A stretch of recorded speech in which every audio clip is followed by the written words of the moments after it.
الحمد لله والصلاة والسلام على رسول الله وعلى آله وصحبه ومن والاه، أما بعد، فاستعيذ بالله من الشيطان الرجيم. بسم الله الرحمن الرحيم.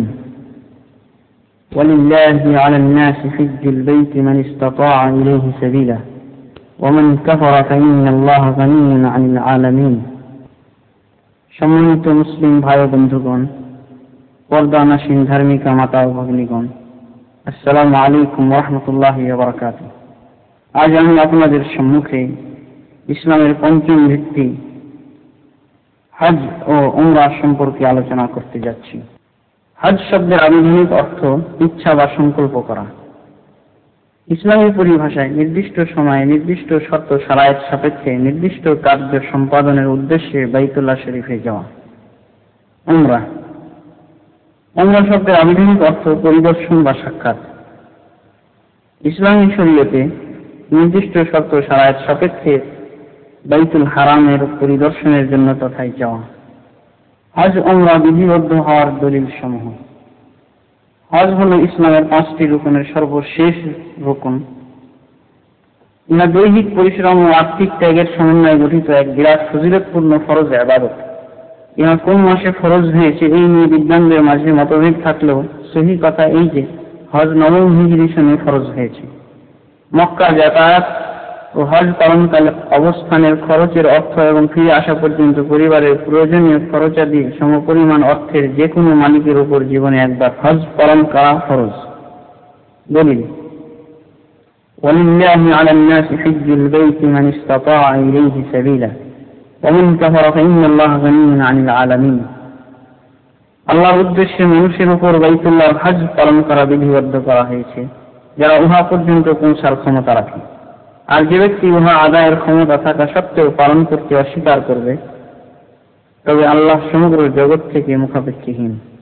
সূরা আল ইমরান 97 নম্বর আয়াত। হাদিসে এসেছে, عن ابن عمر أن النبي صلى الله عليه وسلم قال: بني الإسلام على 5: شهادة أن لا إله إلا الله وأن محمدا رسول الله وإقام الصلاة وإيتاء الزكاة وصوم رمضان وحج بيت الله الحرام. মুত্তাফাকুন আলাইহি। ইবনে উমর রাদিয়াল্লাহু আনহু থেকে বর্ণিত, নবী সাল্লাল্লাহু আলাইহি ওয়াসাল্লাম বলেন, ইসলামের ভিত্তি রাখা হয়েছে 5টি বিষয়ের উপর। 1. আল্লাহ ব্যতীত কোনো উপাস্য নেই এবং মুহাম্মদ সাল্লাল্লাহু আলাইহি ওয়াসাল্লাম আল্লাহর রাসূল এই সাক্ষ্য প্রদান করা। 2. নামাজ কায়েম করা। 3. যাকাত আদায় করা। 4. রমজানের রোজা পালন করা। 5. আল্লাহর সম্মানিত ঘরের হজ পালন করা। বুখারী ও মুসলিম। প্রকাশ থাকে যে হজ্জের মাসে হজ্জের কার্যাদির অন্তর্গত যে উমরা পালন করা হয় ও হজ্জের অংশ হিসেবে হজ্জের দলিল দ্বারাই হজের মতোই ফরজ, কিংবা উমরা করতে আরম্ভ করলে উহা পূর্ণ করা ফরজ।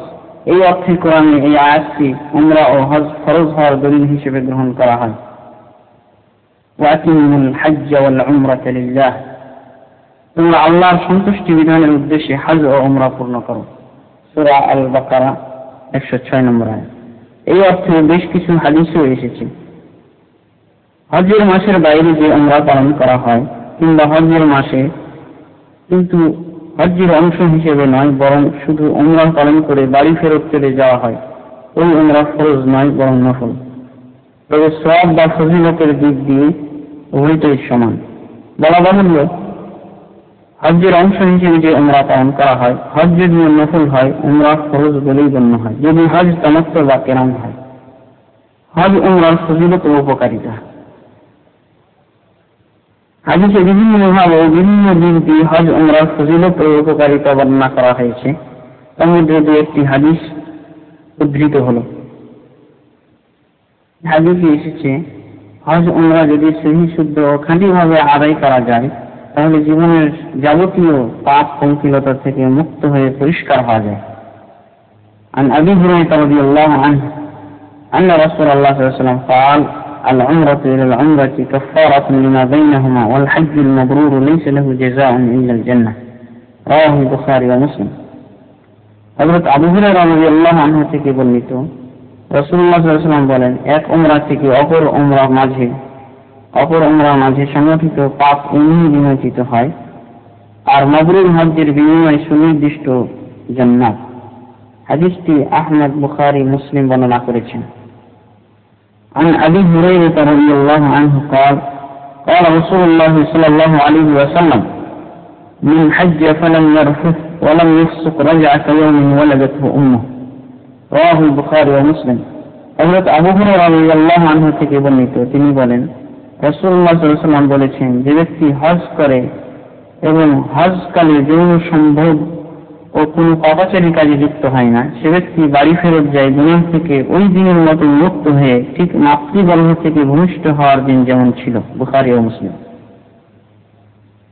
আরো একটি হাদিসে এসেছে, হজ ও উমরার মাধ্যমে গুনাহ মোচন হওয়া সহ দারিদ্রতাও দূর হয়। عن عبد الله بن مسعود رضي الله عنه أن رسول الله صلى الله عليه وسلم قال تابعوا بين الحج والعمرة فإنهما ينفيان الفقر والذنوب كما ينفي الكير خبث الحديد والذهب والفضة وليس للحجة المبرورة جزاء إلا الجنة رواه النسائي والترمذي وصححه। হযরত আব্দুল্লাহ বিন মাসউদ রাদিয়াল্লাহু আনহু থেকে বর্ণিত, রাসূলুল্লাহ সাল্লাল্লাহু আলাইহি ওয়াসাল্লাম বলেন, হজ ও উমরা ক্রমান্বয়ে পালন করো, কারণ এই দুটি দারিদ্রতাকে ও গুনাহকে এমনভাবে বিমোচন করে যেমন কর্মকারের অগ্নিকুণ্ড লোহা, স্বর্ণ ও চাঁদির ময়লাকে দূর করে দেয়। আর মাবরুর হজ অর্থাৎ আল্লাহর নিকট গৃহীত হজের বিনিময় সুনির্দিষ্ট জান্নাত। হাদিসটি নাসাঈ ও তিরমিজি বর্ণনা করেছেন এবং ইমাম তিরমিজি সহিহ বলে আখ্যা দিয়েছেন। হজের গুরুত্ব ও পরিত্যাগকারীর বিধান। হজ একটি ব্যয়বহুল ও পরিশ্রম সাধ্য গুরুত্বপূর্ণ ফরজ ইবাদত। তাই উহাকে ইসলাম ধর্মের একটি ভিত্তি বলে ঘোষণা করা হয়েছে, যেমনটি ইতিপূর্বে ইবনে উমর রাদিয়াল্লাহু আনহুর বর্ণিত হাদিস থেকে জানা গেছে। এই হজ পালন করলে যেমন অজস্র সওয়াব লাভ করা যায় এবং জান্নাতের অধিকারী হওয়া যায়, তেমনি উহা পরিত্যাগ করলে জঘন্যতম অপরাধ ও সাংঘাতিক পাপের ভাগী হতে হয়। হজ ফরজ হয়েছে সর্বপ্রকার দলিল তথা কোরআন, হাদিস ও ইজমা দ্বারা। অতএব যে ব্যক্তি এই হজ অস্বীকার করবে, সে সকলের ঐক্যমতে কাফির হয়ে যাবে। কিন্তু স্বীকার করার পর ফরজ হওয়া সত্ত্বেও অলসতাবশত বা কৃপণতার কারণে পরিত্যাগ করলে সে ব্যক্তি বিপদ সীমার উপর অবস্থান করছে জানতে হবে এবং তার ঈমান বড়ই ঝুঁকিপূর্ণ। দলিল প্রমাণের ভিত্তিতে যা বোঝা যায়, এই প্রকার লোক মুসলিম কিনা চিন্তার বিষয়। আল্লাহ তাবারক ওয়া তাআলা বলেন, ওয়ালিল্লাহি আলান নাসি হিজ্জুল বাইতি মান ইসতাতাআ ইলাইহি সাবিলা ওয়া মান কাফারা ফাইন্নাল্লাহা গানিয়্যুন আনিল আলামিন। আল্লাহর সন্তুষ্টি বিধানের উদ্দেশ্যে মানুষের উপর বাইতুল্লাহর হজ পালন করা ফরজ, যারা সেই পর্যন্ত পৌঁছার ও হজ সম্পন্ন করে ফিরে আসার সামর্থ্য রাখে। আর যে ব্যক্তি উহা আদায়ের সামর্থ্য থাকা সত্ত্বেও পালন করতে অস্বীকার করে, তবে আল্লাহ সমগ্র জগৎ থেকে মুখাপেক্ষীহীন। এই আয়াতের তাফসীরে ইবনে আব্বাস, মুজাহিদ ও অন্যান্য মুফাসসিরে কোরআন বলেছেন, মান জাহাদা ফরিদাতাল হজ্জ ফাকাদ কাফার। যে ব্যক্তি হজ্জের ফরজিয়ত অস্বীকার করবে, সে কাফির হয়ে যাবে। ইবনে কাসীর প্রথম খণ্ড 473 পৃষ্ঠা। এই মর্মে হযরত ওমর রাদিয়াল্লাহু আনহু থেকে একটি হাদিস এসেছে। عن عمر بن الخطاب رضي الله عنه قال من أطاق الحج فلم يحج فسواء عليه يهوديا مات أو نصرانيا. قال ابن كثير وهذا إسناده صحيح إلى عمر رضي الله عنه. হযরত ওমর রাদিয়াল্লাহু আনহু থেকে বর্ণিত, তিনি বলেন, যে ব্যক্তি হজ করার সামর্থ্য থাকা সত্ত্বেও হজ পালন করল না, ইহুদি বা খ্রিস্টান যে অবস্থায় মৃত্যুবরণ করুক, উভয়টাই তার জন্য সমান। ইবনে কাসীর হাদিসটির সনদ ওমর রাদিয়াল্লাহু আনহু পর্যন্ত সহিহ বলে মন্তব্য করেছেন। দেখুন ইবনে কাসীর প্রথম খণ্ড 473 থেকে 74 পৃষ্ঠা। কার উপর হজ ফরজ? হজ উমরা উভয়টাই স্বাধীন, বালিগ, জ্ঞান সম্পন্ন, ক্ষমতাবান যে কোনো মুসলিম ব্যক্তির উপর ওয়াজিব বা ফরজ। প্রকাশ থাকে যে উপরোক্ত সংক্ষিপ্ত কথায় এটাই বোঝা যায় যে হজ ফরজ হওয়ার জন্য কিছু শর্ত শারায়েত রয়েছে। হজ ফরজ হওয়ার শর্ত সমূহ। হজ ফরজ হওয়ার 5টি শর্ত রয়েছে। এই 5টি শর্তের একটিও যদি বিলুপ্ত বা অবিদ্যমান থাকে, তবে হজ ফরজ হবে না। শর্তগুলি নিম্নরূপ: 1. ইসলাম গ্রহণ করে মুসলিম হতে হবে, কারণ অমুসলিমের কোন সৎ আমলেই আল্লাহর দরবারে গৃহীত হয় না। 2. বালেগ হতে হবে, কারণ বালেগ না হওয়ার পূর্বে কোনো ইবাদত ফরজ হয় না। 3. জ্ঞান সম্পন্ন হতে হবে, কারণ অজ্ঞান ও পাগলের উপর কোনো ইবাদত ফরজ নাই। 4. স্বাধীন হতে হবে, কেননা দাসদের উপর মালিক সম্পদগত কোনো ইবাদত ফরজ নেই।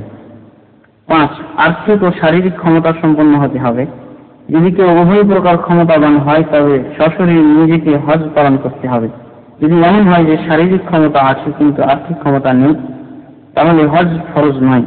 কিন্তু যদি আর্থিক ক্ষমতা থাকে কিন্তু শারীরিক ক্ষমতা না থাকে, তবে নিজে মক্কা যেয়ে হজ পালন করা ফরজ নয়, বরং তার পক্ষ থেকে একজনকে পাঠিয়ে হজ পালন করা ফরজ।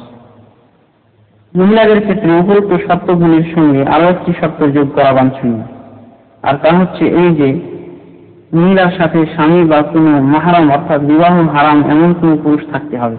যদি স্বামী বা মাহরাম কেউই না থাকে তবে ওই মহিলার উপর হজ ফরজ নয়, বরং এই ক্ষেত্রে ওই মহিলা শারীরিক সামর্থ্যবান ব্যক্তি কিংবা স্বামী ও মাহরাম বিদ্যমান এমন কোন মহিলাকে খরচ দান করে তার পরিবর্তে হজ ব্রত পালন করাবে। মহিলার সাথে স্বামী বা মাহরাম থাকা অত্যাবশ্যক হওয়ার দলিল। عن ابن عباس رضي الله عنهما قال: سمعت رسول الله صلى الله عليه وسلم يقول: لا يخلون رجل بامرأة إلا ومعها ذو محرم، ولا تسافر المرأة إلا مع ذي محرم.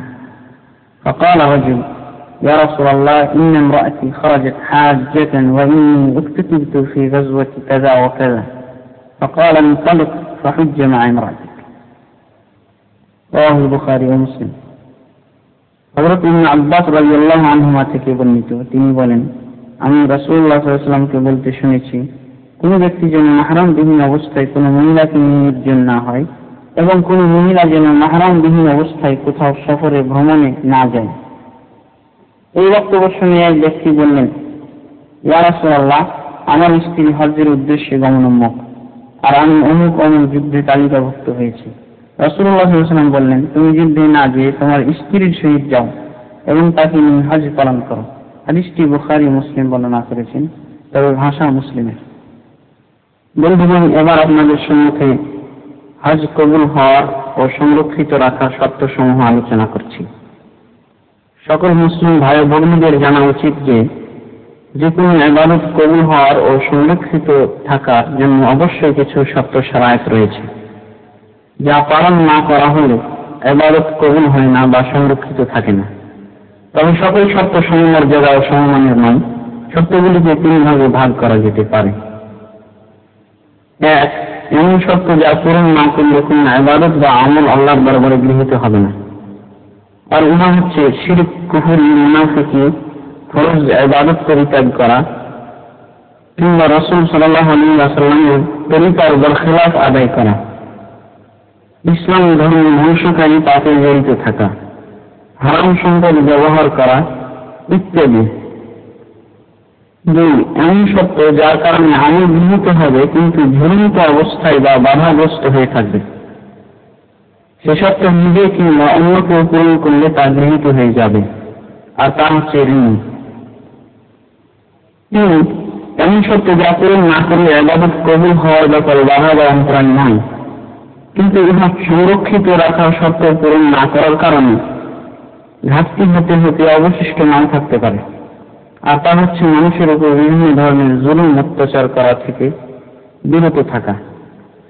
উপরোক্ত পাপসমূহ থেকে তওবা করে সকলের প্রাপ্য অধিকার দাবি দাওয়া পূরণ করে পরিবারের সদস্য ও আত্মীয় স্বজনদের জরুরি উপদেশ ওসিয়ত করে তাদের থেকে বিদায় নিয়ে হজ যাত্রা আরম্ভ করবে।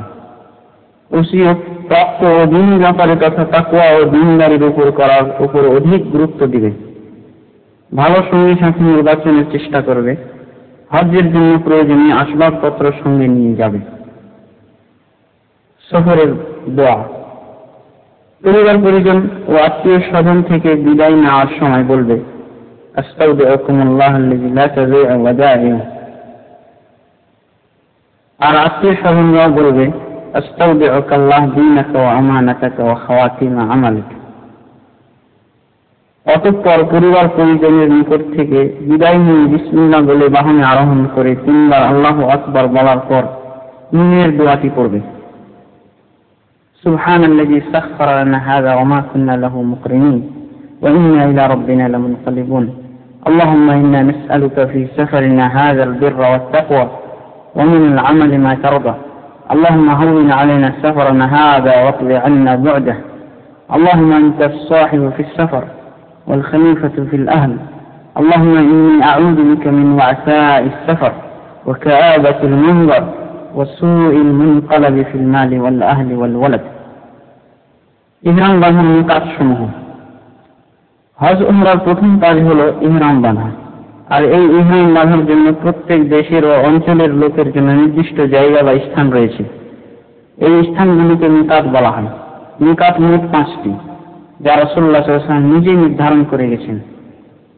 عن ابن عباس رضي الله عنهما قال وقت رسول الله صلى الله عليه وسلم لأهل المدينة ذا الحليفة ولأهل الشام الجحفة ولأهل نجد قرن المنازل ولأهل اليمن يلملم فهن لهن ولمن أتى عليهن من غير أهلهن لمن كان يريد الحج والعمرة فمن كان دونهن فمهله من أهله وكذلك حتى أهل مكة يهلون منها متفق عليه হযরত ইবনে আব্বাস রাদিয়াল্লাহু আনহুমা থেকে বর্ণিত, তিনি বলেন রাসূলুল্লাহ সাল্লাল্লাহু আলাইহি ওয়াসাল্লাম ইহরাম বাঁধার জন্য মদিনাবাসীর জায়গা নির্ধারণ করেছেন যুল হুলাইফা, শাম অর্থাৎ সিরিয়াবাসীর জন্য জুহফা, নজদবাসীর জন্য কর্নুল মানাজিল, ইয়ামানবাসীর জন্য ইয়ালামলাম।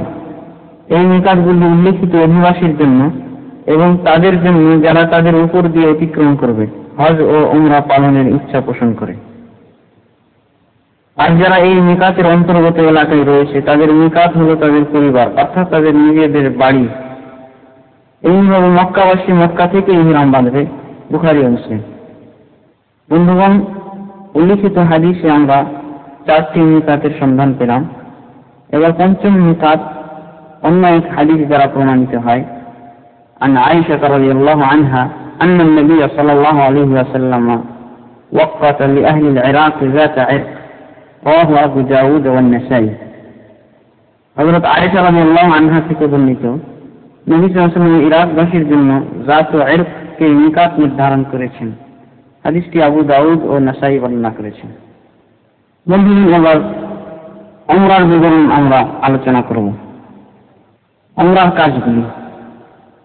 উমরার রুকুন হলো 3টি: ইহরাম বাঁধা, বাইতুল্লাহর তাওয়াফ করা ও সাফা মারওয়া সাই করা। ওয়াজিব কাজগুলি হলো নিম্নরূপ: মিকাত থেকে ইহরাম বাঁধা, মাথার চুল মুড়িয়ে বা কেটে হালাল হওয়া, তাওয়াফে বিদা করা, আর বাকি কাজগুলি সুন্নাত। এবার বিস্তারিত বিবরণ। ইহরাম বাঁধার নিয়ম। মিকাতে পৌঁছার পর পরিষ্কার পরিচ্ছন্ন হয়ে গোসল করে ইহরামের কাপড় পরিধান করবে। পুরুষ জাতি সেলাইবিহীন একটি লুঙ্গি ও একটি চাদর পরিধান করবে। যে কোনো রঙের চলবে, তবে সাদা রঙের পরিধান করা সুন্নাত।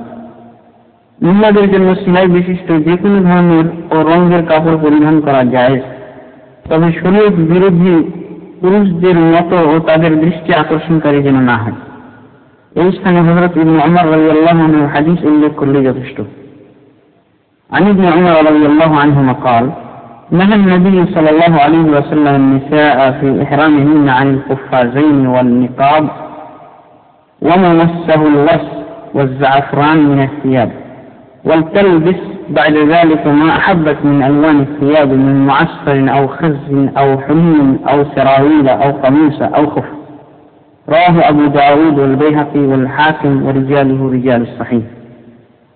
হযরত ইবনে উমর রাদিয়াল্লাহু আনহুমা থেকে বর্ণিত, তিনি বলেন নবী সাল্লাল্লাহু আলাইহি ওয়াসাল্লাম মহিলাদেরকে তাদের ইহরামের সময় কুফাজাইন অর্থাৎ হাত আবৃতকারী মোজা ও নিকাব অর্থাৎ মুখমণ্ডল আবৃতকারী বোরকা এবং ওই সকল কাপড় পরিধান করতে নিষেধ করেছেন।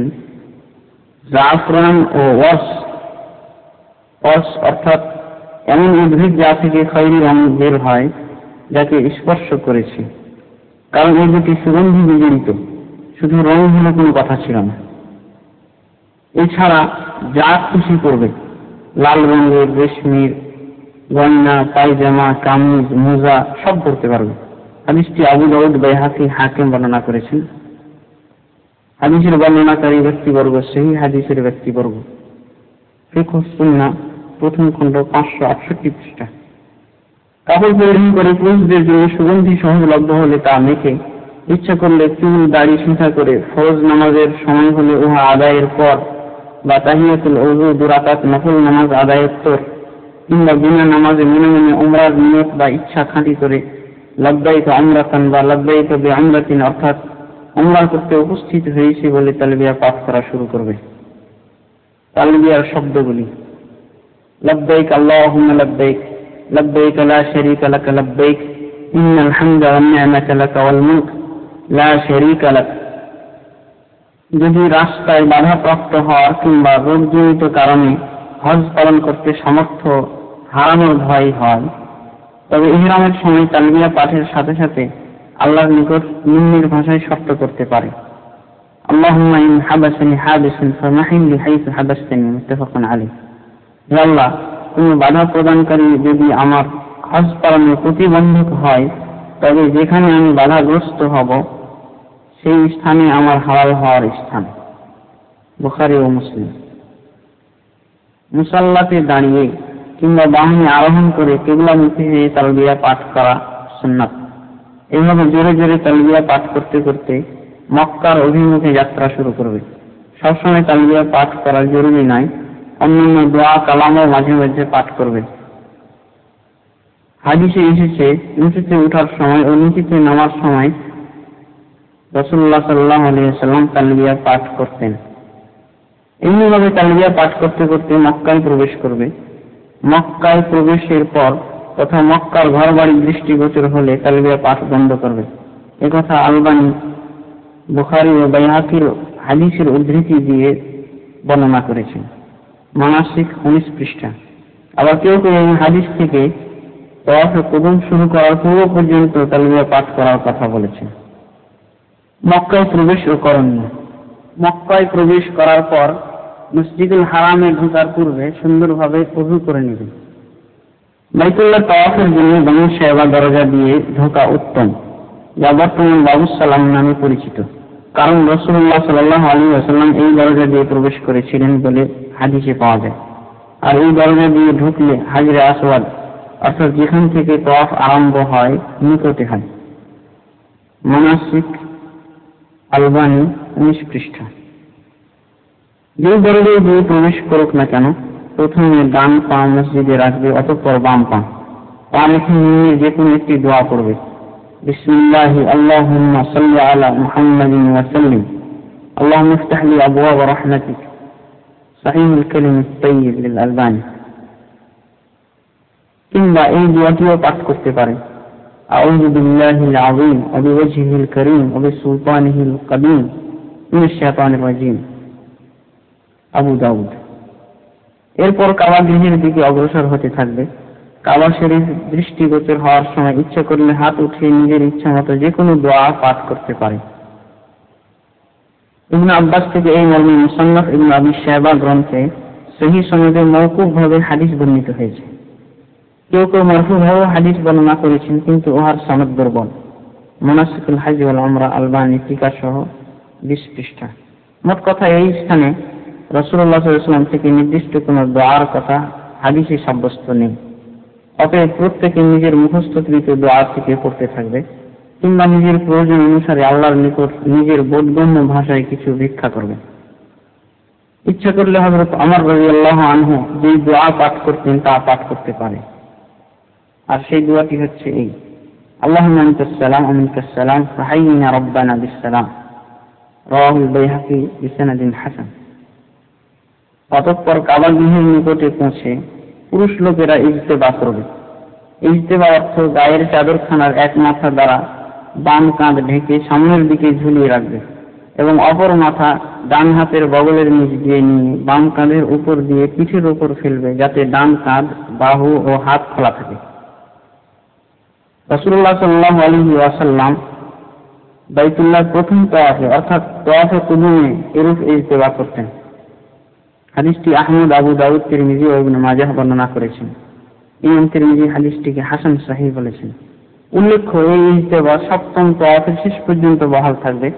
তাওয়াফ শেষে উহা খুলে ফেলবে। এই তাওয়াফের পূর্বে কিংবা পরে কোনো তওয়াফে বা হজ্জের কোনো কাজে ইজতেবা নেই। এবার ইজতেবার পর হাজরে আসওয়াদের নিকট এসে আল্লাহু আকবার বা বিসমিল্লাহি আল্লাহু আকবার বলে সম্ভব ও সুযোগ হলে হাত দ্বারা স্পর্শ করে মুখ দ্বারা চুমু খাবে এবং সিজদার নেই কপালকে উহার সহিত লাগাবে। এরূপ করতেন রাসূলুল্লাহ সাল্লাল্লাহু আলাইহি ওয়াসাল্লাম এবং ওমর ও ইবনে আব্বাস রাদিয়াল্লাহু আনহুম।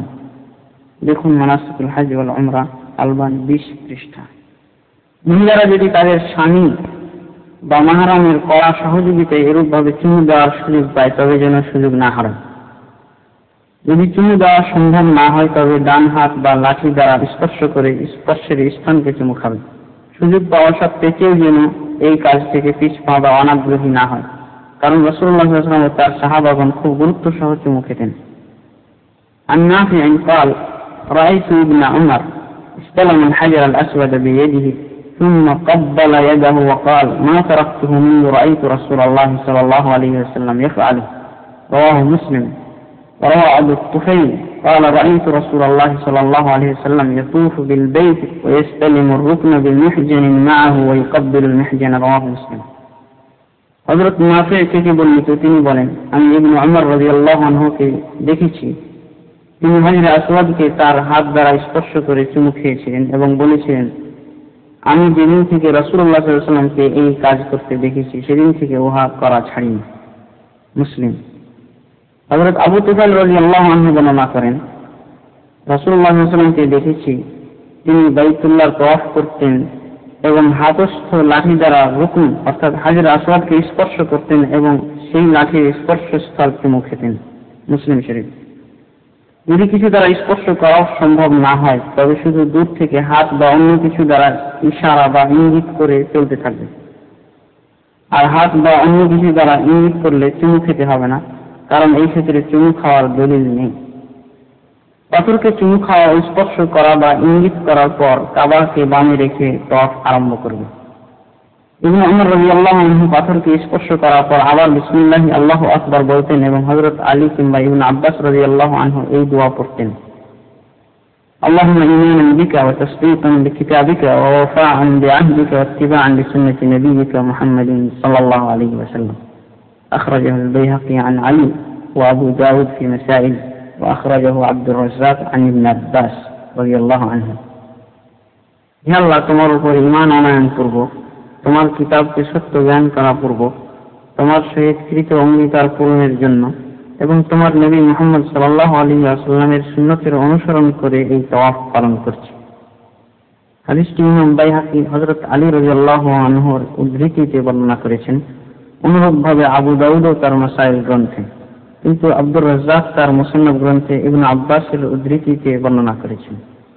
আবার কেউ কেউ এই দোয়াটি প্রথমে হাজরে আসওয়াদের বরাবর হওয়ার পর পড়ার কথা বলেছেন। এই দোয়ার পর বিসমিল্লাহি আল্লাহু আকবার বলে পাথরকে চুমু বা স্পর্শ করবে বা ইঙ্গিত করবে। ফিকহুস সুন্নাহ প্রথম খণ্ড 596 পৃষ্ঠা। প্রথম তওয়াফ শুরু করার পর তাওহীদি জিকির আজকারগুলি বলা ভালো, যেমন সুবহানাল্লাহি আলহামদুলিল্লাহি ওয়া লা ইলাহা ইল্লাল্লাহু আল্লাহু আকবার ওয়া লা হাওলা ওয়া লা কুওয়াতা ইল্লা বিল্লাহ। রাওয়াহু ইবনে মাজাহ। তওয়াফের মাঝে জিকির আজকার ও ইচ্ছা স্বাধীন দোয়া করবে, এমনকি আরবি না জানা থাকলে আপন মাতৃভাষায় যা দরকার বুঝে শুনে আল্লাহর নিকট আবেদন ও প্রার্থনা করবে। হজ্জের সকল জায়গায় দোয়া কবুল হওয়ার স্থান। দোয়ার প্রথমে কবুল হওয়ার নির্ভরযোগ্য পন্থা হিসেবে আল্লাহর প্রশংসা ও রাসূল সাল্লাল্লাহু আলাইহি সাল্লামের উপর সালাত পাঠ করবে। ইচ্ছা করলে কোরআন তিলাওয়াত করতে পারে।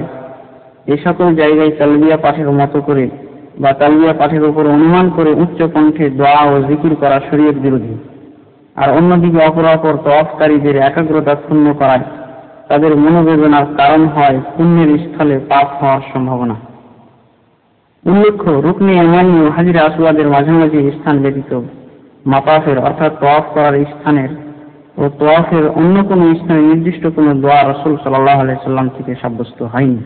এমনিভাবে সাফা মারওয়ার সাইয়ের ক্ষেত্রেও বাজারে প্রচলিত বইয়ে, সেটা আরবি হোক বা বাংলা হোক বা উর্দু হোক বা ইংরেজি হোক বা অন্য যে কোনো ভাষাই হোক, প্রত্যেক তওয়াফের জন্য যে নির্দিষ্ট দোয়ার ছড়াছড়ি দেখা যায় উহা নির্দিষ্ট করার কারণেই বিদআত। মোট কথা সুন্নতি পন্থায় তওয়াফ করবে ও ইচ্ছা স্বাধীন দোয়া করবে। প্রথম 3 তওয়াফে রমল করা রাসূলুল্লাহ সাল্লাল্লাহু আলাইহি ওয়াসাল্লামের সুন্নাত। জোরে জোরে ছোট ছোট পা ফেলে বাহু দলিয়ে দৌড়ানোর মতো হাঁটাকে রমল বলা হয়। বাকি 4 তওয়াফে স্বাভাবিক চলবে রমল করার দলিল। عن ابن عمر رضي الله عنهما أن رسول الله صلى الله عليه وسلم رمل من الحجر الأسود إلى الحجر الأسود 3 ومشى 4 رواه أحمد ومسلم। হযরত ইবনে উমর রাদিয়াল্লাহু আনহুমা থেকে বর্ণিত যে রাসূলুল্লাহ সাল্লাল্লাহু আলাইহি ওয়াসাল্লাম তওয়াফ কালে হাজর আসওয়াদ থেকে শুরু করে হাজর আসওয়াদ পর্যন্ত রমল করতেন 3 বার, আর 4 বার স্বাভাবিক চলতেন। হাদিসটি ইমাম আহমদ ও মুসলিম বর্ণনা করেছেন। কেউ যদি প্রথম 3 তওয়াফে রমল করতে ভুলে যায় তবে পরের তওয়াফগুলিতে রমল করবে না। উল্লেখ্য, ইজতিবা ও রমল শুধু পুরুষদের জন্য প্রযোজ্য, নারীদের জন্য নয়। তওয়াফ করে যখন রুকন ইয়ামানির বরাবর আসবে, সম্ভব হলে কোনো দোয়া ছাড়া শুধু হাত দ্বারা স্পর্শ করবে। হাজরে আসওয়াদের মতো স্পর্শের পূর্বে দোয়া করবেন এবং চুমু খাবেন, আর স্পর্শ না করতে পারলে ইঙ্গিত করবেন, কেননা এসব কিছু রাসূলুল্লাহ সাল্লাল্লাহু আলাইহি ওয়াসাল্লাম করেননি, আর রাসূলুল্লাহ সাল্লাল্লাহু আলাইহি ওয়াসাল্লাম যা করেননি তার অনুসরণ করে উহা না করাই সুন্নাত। পক্ষান্তরে উহা করাই হলো বিদআত। দেখুন আশ-শারহুল মুমতি' আলা যাদিল মুস্তাকনি, 7ম খণ্ড 283 পৃষ্ঠা। রুকন ইয়ামানিকে স্পর্শ করার পর থেকে শুরু করে হাজর আসওয়াদ পর্যন্ত এই কোরআনী দোয়াটি পাঠ করবে। রব্বানা আতিনা ফিদ দুনিয়া হাসানাতাও ওয়া ফিল আখিরাতি হাসানাতাও ওয়া কিনা আযাবান নার। হাজর আসওয়াদের বরাবর আসলেই তওয়াফ পূর্ণ হবে। একই নিয়মে 7 তওয়াফ শেষ করবে। অতঃপর ইজতিবা খুলে ঘাট ঢেকে তওয়াফের সুন্নাত 2 রাকাত নামাজ আদায়ের জন্য মাকামে ইব্রাহিমের দিকে অগ্রসর হবে। মাকামে ইব্রাহিমের নিকটে পৌঁছে এই আয়াতটি পাঠ করবে, ওয়াত্তাখিযু মিন মাকামি ইব্রাহিম মুসাল্লা। এই নামাজের দলিল। عن جابر رضي الله عنه أن النبي صلى الله عليه وسلم حين قدم مكة طاف بالبيت 7 وأتى المقام فقرأ واتخذوا من مقام إبراهيم مصلى فصلى خلف المقام ثم أتى الحجر فاستلمه رواه الترمذي وقال حديث حسن صحيح। হযরত জাবের রাদিয়াল্লাহু আনহু থেকে বর্ণিত, তিনি বলেন, নবী সাল্লাল্লাহু আলাইহি ওয়াসাল্লাম যখন মক্কা এসেছিলেন, বাইতুল্লাহর 7 তওয়াফ শেষ করে মাকাম ইব্রাহিমের নিকট এসে পাঠ করেছিলেন ওয়াত্তাখিযু মিন মাকাম ইব্রাহিম মুসাল্লা। অতঃপর মাকাম ইব্রাহিমের পিছনে নামাজ আদায় করলেন এবং আবার হাজরে আসওয়াদের নিকট এসে উহাকে স্পর্শ করলেন, অর্থাৎ নামাজ সমাপ্ত করে হাজরে আসওয়াদকে আবার স্পর্শ করলেন। হাদিসটি ইমাম তিরমিজি বর্ণনা করেছেন এবং হাসান সহিহ বলেছেন। উল্লেখ্য, এই 2 রাকাতের প্রথম রাকাতে সূরা ফাতিহার পর কাফিরুন ও দ্বিতীয় রাকাতে সূরা ফাতিহার পর সূরা ইখলাস পড়া সুন্নাত। এভাবেই রাসূলুল্লাহ সাল্লাল্লাহু আলাইহি ওয়াসাল্লাম থেকে সাব্যস্ত হয়েছে। দেখুন মুসলিম শরীফ। জমজমের পানি পান।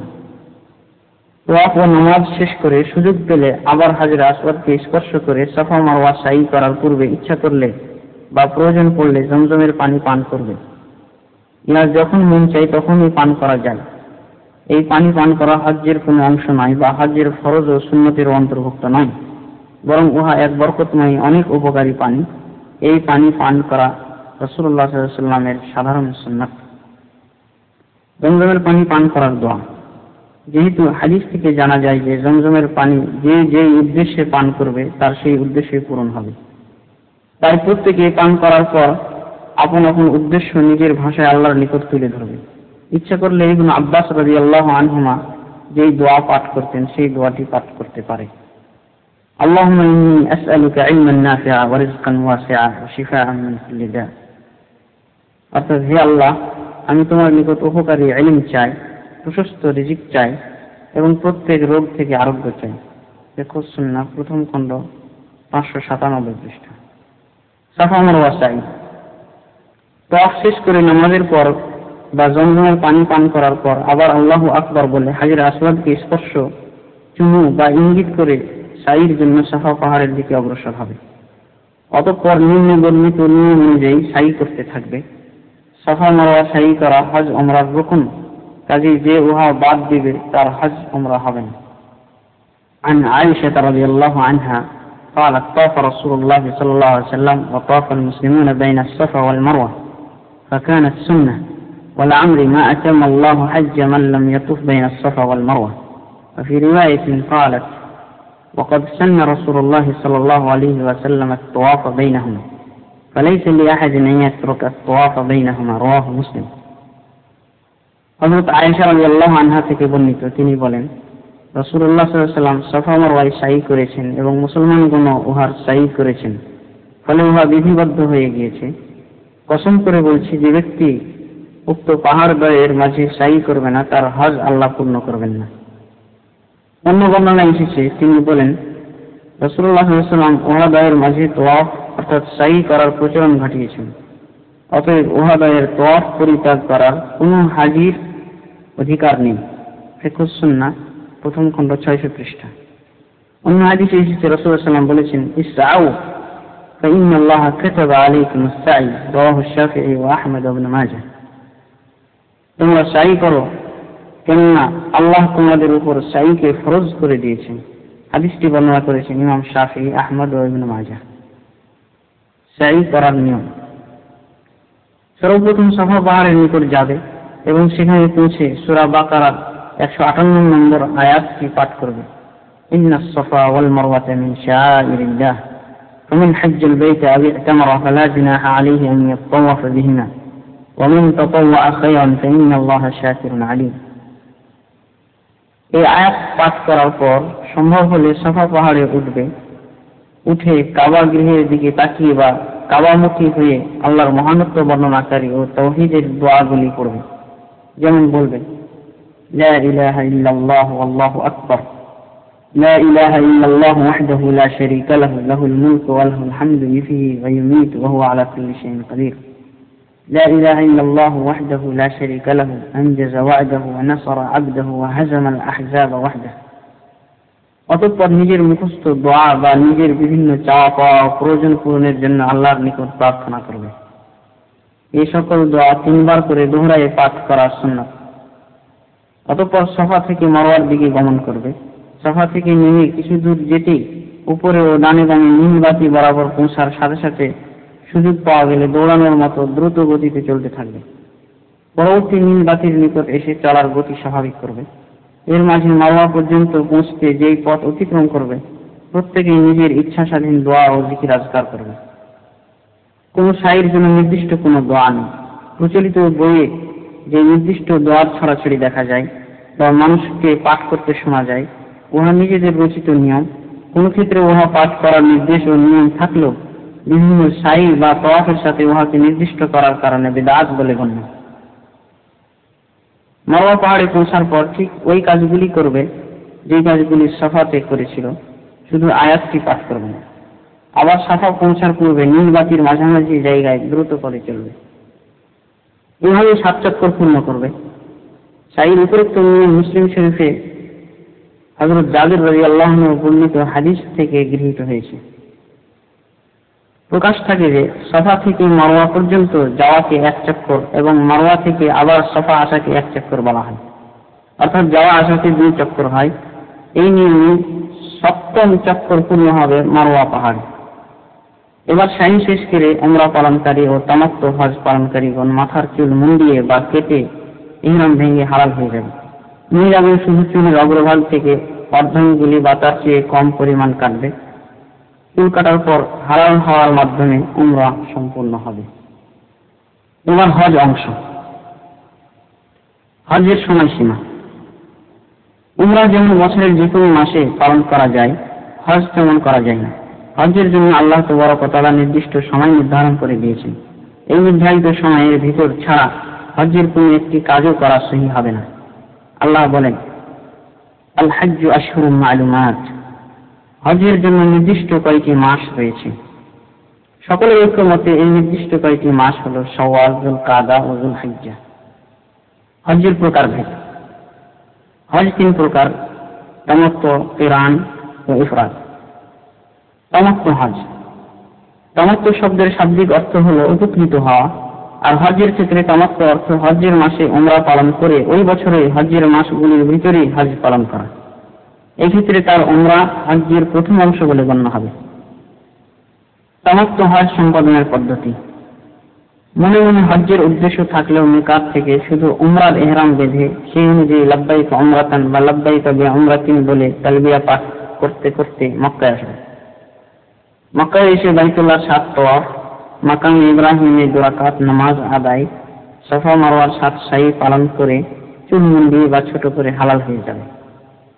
অতঃপর যুলহজ মাসের 8 তারিখে আবার হজ্জের জন্য ইহরাম বেঁধে সেই দিন জোহর থেকে পরের দিন ফজর পর্যন্ত মিনায় অবস্থান করে সময় মতো 5 ওয়াক্ত নামাজ আদায় করে 9 তারিখে আরাফাতের মাঠে জোহর আসর 2 ওয়াক্ত নামাজ একত্রিতভাবে আদায় করে মাগরিব পর্যন্ত অর্থাৎ সূর্যাস্তের পর পর্যন্ত অবস্থান করে নামাজ আদায় না করে মুজদালিফায় এসে সেই মাগরিব ও ইশার নামাজ একত্রে অর্থাৎ এক আযানে 2 ইকামতে আদায় করে সেখানে রাত্রি যাপন করে পরের দিন তথা 10 তারিখ আবার মিনায় এসে জামরাতুল আকাবাকে পাথর মেরে কুরবানি করে মাথার চুল ফেলে হালাল হয়ে আবার সেদিন কিংবা পরের দিন মক্কা যেয়ে বাইতুল্লাহর তওয়াফ ও সাফা মারওয়া সাই করে 11 ও 12 তারিখে মিনায় রাত্রি যাপন করে ও দিনের বেলা কঙ্কর মেরে হজ সম্পন্ন করবে এবং বাড়ি যাওয়ার পূর্বে তওয়াফে বিদা করবে।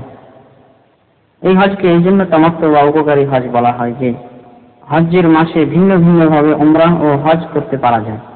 এরপর হজ্জের প্রথম অংশ উমরাহ করে 8 তারিখ পর্যন্ত অনেক বাধা নিষেধ থেকে মুক্ত হয়ে স্বাধীন জীবন যাপন করতে পারা যায়, যেটা কিরান বা ইফরাদ হজ্জের ক্ষেত্রে সম্ভব নয়। কিরান হজ, কিরানের শাব্দিক অর্থ হল মিলানো বা সংযুক্ত করা। হজ্জের ক্ষেত্রে একই ইহরামের মাধ্যমে উমরাহ ও হজ উভয়টাকে একত্রে পালন করা। কিরান হজ সম্পাদনের পদ্ধতি: মিকাত থেকে উমরা ও হজ একই সঙ্গে পালনের নিয়ত করে ইহরাম বেঁধে সেই অনুযায়ী লাব্বাইকা উমরাতান ওয়া হাজ্জাতান বা লাব্বাইকা বিউমরাতিন ওয়া হাজ্জাতিন অথবা লাব্বাইকা উমরাতান ফি হাজ্জাতিন বলে নির্দিষ্ট তালবিয়া পাঠ করতে করতে মক্কায় পৌঁছবে এবং তামাত্তু হজ পালনকারীর মতে তওয়াফ সাই করবে, কিন্তু হালাল হবে না। সেই ইহরামে অবশিষ্ট থেকে 8 তারিখে অন্যান্য হজ পালনকারীদের সাথে মিনা, আরাফা, মুজদালিফার কাজগুলি পালন করবে। আবার মিনায় এসে অর্থাৎ 10 তারিখ জামরায় পাথর মেরে কোরবানি করে হালাল হবে। অতঃপর সেই দিন কিংবা পরের দিন মক্কায় এসে তওয়াফে ইফাদা করবে। তওয়াফ সম্পূর্ণ করার পর এবং 11 ও 12 তারিখ মিনায় রাত্রি যাপন ও কঙ্কর মারার পর হজ্জে কিরান সম্পন্ন হবে। এরপর বাড়ি ফেরত যাওয়ার পূর্বে তওয়াফে বিদা করবে। এই হজকে কিরান এই জন্য বলা হয় যে একত্রে একই কাজের মাধ্যমে উমরা ও হজ উভয়টাই সংযুক্তভাবে আদায় হয়ে যায়। ইফরাদ হজ, ইফরাদ অর্থ একককরণ। হজ্জের ক্ষেত্রে উমরাকে বিজড়িত না করে একক ও স্বতন্ত্রভাবে শুধু হজ পালন করাকে ইফরাদ বলা হয়। ইফরাদ হজ পালন করার পদ্ধতি: মিকাত থেকে শুধু হজ পালনের নিয়ত করে সেই অনুযায়ী লাব্বাইকা হাজ্জাতান বা লাব্বাইকা বিহাজ্জাতিন বলে তালবিয়া পাঠ করতে করতে মক্কায় আসবে। আসার পর ঠিক কিরান হজ পালনকারী যেভাবে যা করেছে ঠিক তাই করবে। শুধু 10 তারিখে একটি কাজ করতে হবে না, আর সেটা হলো কুরবানি।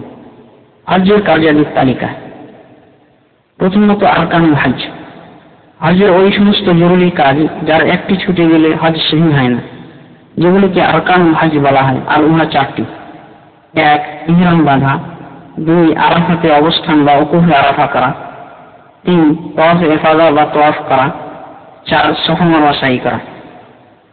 দ্বিতীয়ত ওয়াজিবাতুল হজ, হজ্জের ওই সমস্ত জরুরি কাজ যার একটি ছুটে গেলে দম বা কুরবানি দ্বারা উহার ত্রুটি পূর্ণ হয়ে হজ সহি হয়, আর উহা 8টি: 1 মিকাত থেকে ইহরাম বাঁধা, 2 সূর্য পশ্চিম আকাশে ঢোলার পর থেকে নিয়ে সূর্যাস্ত পর্যন্ত আরাফাতে অবস্থান করা, 3 ঈদের রাত্রি তথা জিলহজ মাসের 10 তারিখের রাত্রি মুজদালিফায় যাপন করা, 4 পাথর নিক্ষেপ করা, 5 কোরবানি করা এবং কোরবানি করতে অপারগ হলে হজ্জের ভিতর 3টি ও বাড়িতে 7টি রোজা পালন করা, ইহা তামাত্তু ও কিরান পালনকারীর ক্ষেত্রে।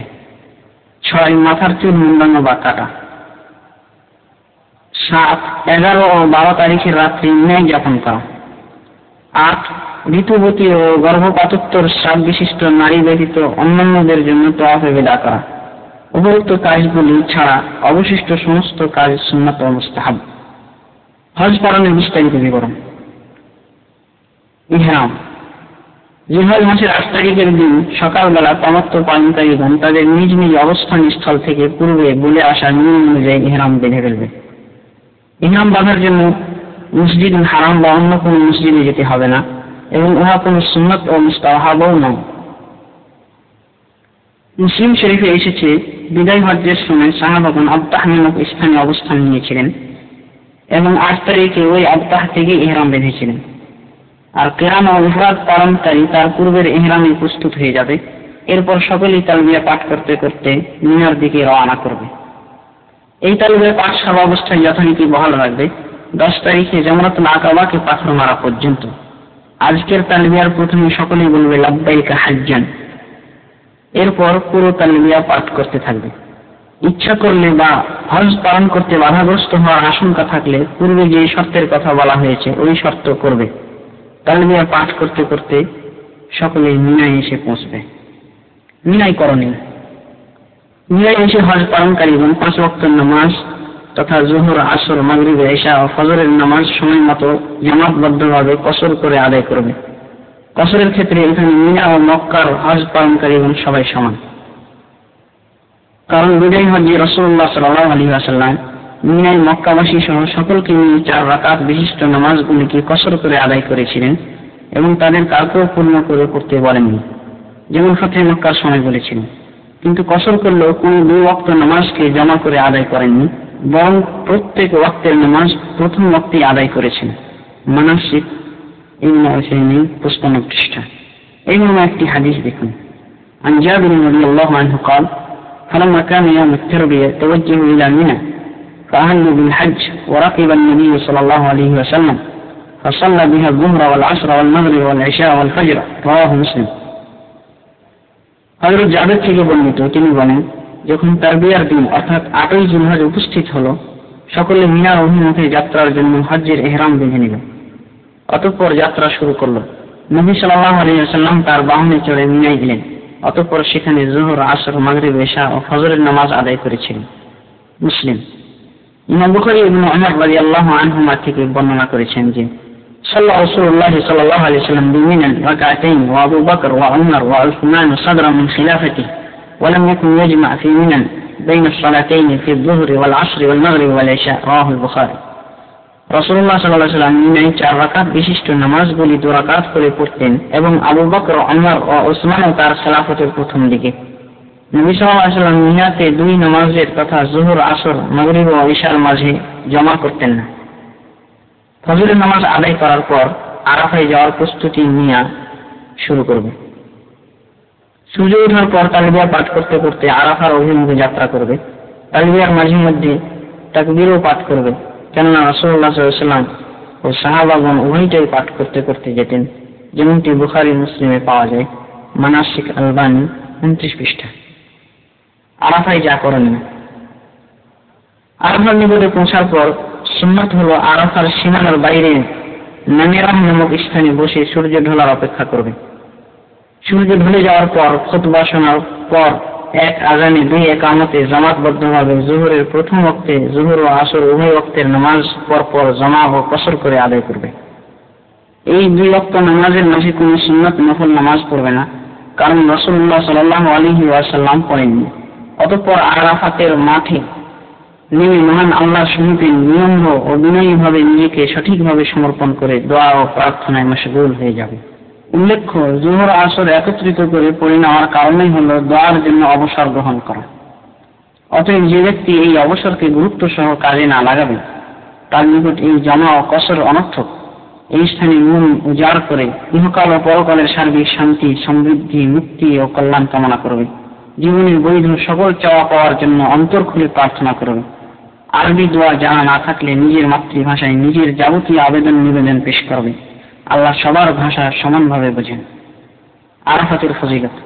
আরাফাতের মাঠে আল্লাহর সমীপে এই বৃহৎ জনসমাবেশের কারণে আল্লাহ তাআলা বিভিন্নভাবে এই দিনটিকে মর্যাদাবান ও ফজিলতমণ্ডিত করেছেন। এমনকি এর অসীম ফজিলত পৃথিবীর বিভিন্ন প্রান্ত থেকে যে সকল মুসলিম নরনারী আসতে সক্ষম হয়নি তাদের প্রতিও পরিব্যাপ্ত। রাসূলুল্লাহ সাল্লাল্লাহু আলাইহি ওয়াসাল্লাম বলেছেন, সাওম ইয়াউম আরাফা ইউকাফিরু আস-সানাতাইন মাদিয়াতান ওয়া মুস্তাকবালা, মুত্তাফাকুন আলাইহ। আরাফার দিনের একটি রোজা বিগত ও আগত 2 বছরের পাপ রাশি মোচন করে দেয়, বুখারী ও মুসলিম। এই হাদিসে যে রোজার কথা বলা হয়েছে, এই রোজা শুধু ওদের জন্য যারা হজ করতে আসেন। হাদিসে এসেছে রাসূলুল্লাহ সাল্লাল্লাহু আলাইহি ওয়াসাল্লাম রোজাবিহীন অবস্থায় ওকুফে আরাফা করেছিলেন এবং হজ পালনকারীদেরকেও এই রোজা পালন করতে নিষেধ করেছিলেন। দেখুন ফিকহ সুন্নাহ প্রথম খণ্ড 610 পৃষ্ঠা। সম্মানিত হজ পালনকারীগণ, এবার একটু চিন্তা করে দেখুন, এই দিনে এই মাঠে আপনার দাঁড়ানোর কারণে যদি হজ্জে না এসেও তারা এত প্রচুর ফজিলতের ভাগী হতে পারে, তবে আপনি সশরীরে উপস্থিত হয়ে এই মাঠে কি পরিমাণ ফজিলত ও নেকি লাভ করতে পারেন। তবে একটি সেকেন্ডও যেন আপনার অবহেলায় না কাটে, বরং জিকির, আজকার, দোয়া, দুরূদ, কোরআন তেলাওয়াত, তওবা, ইস্তেগফার, তাসবিহ, তাহলিল ইত্যাদির কোন একটা করতেই থাকবেন। নিজের মাতা পিতা, ছেলে সন্তান, পরিবার পরিজন, মৃত আত্মীয় স্বজন, বিপদগ্রস্ত মুসলিম জাতি, দেশ, ধর্ম ও সাধারণভাবে সকল মুসলমানদের জন্য দোয়া করবেন।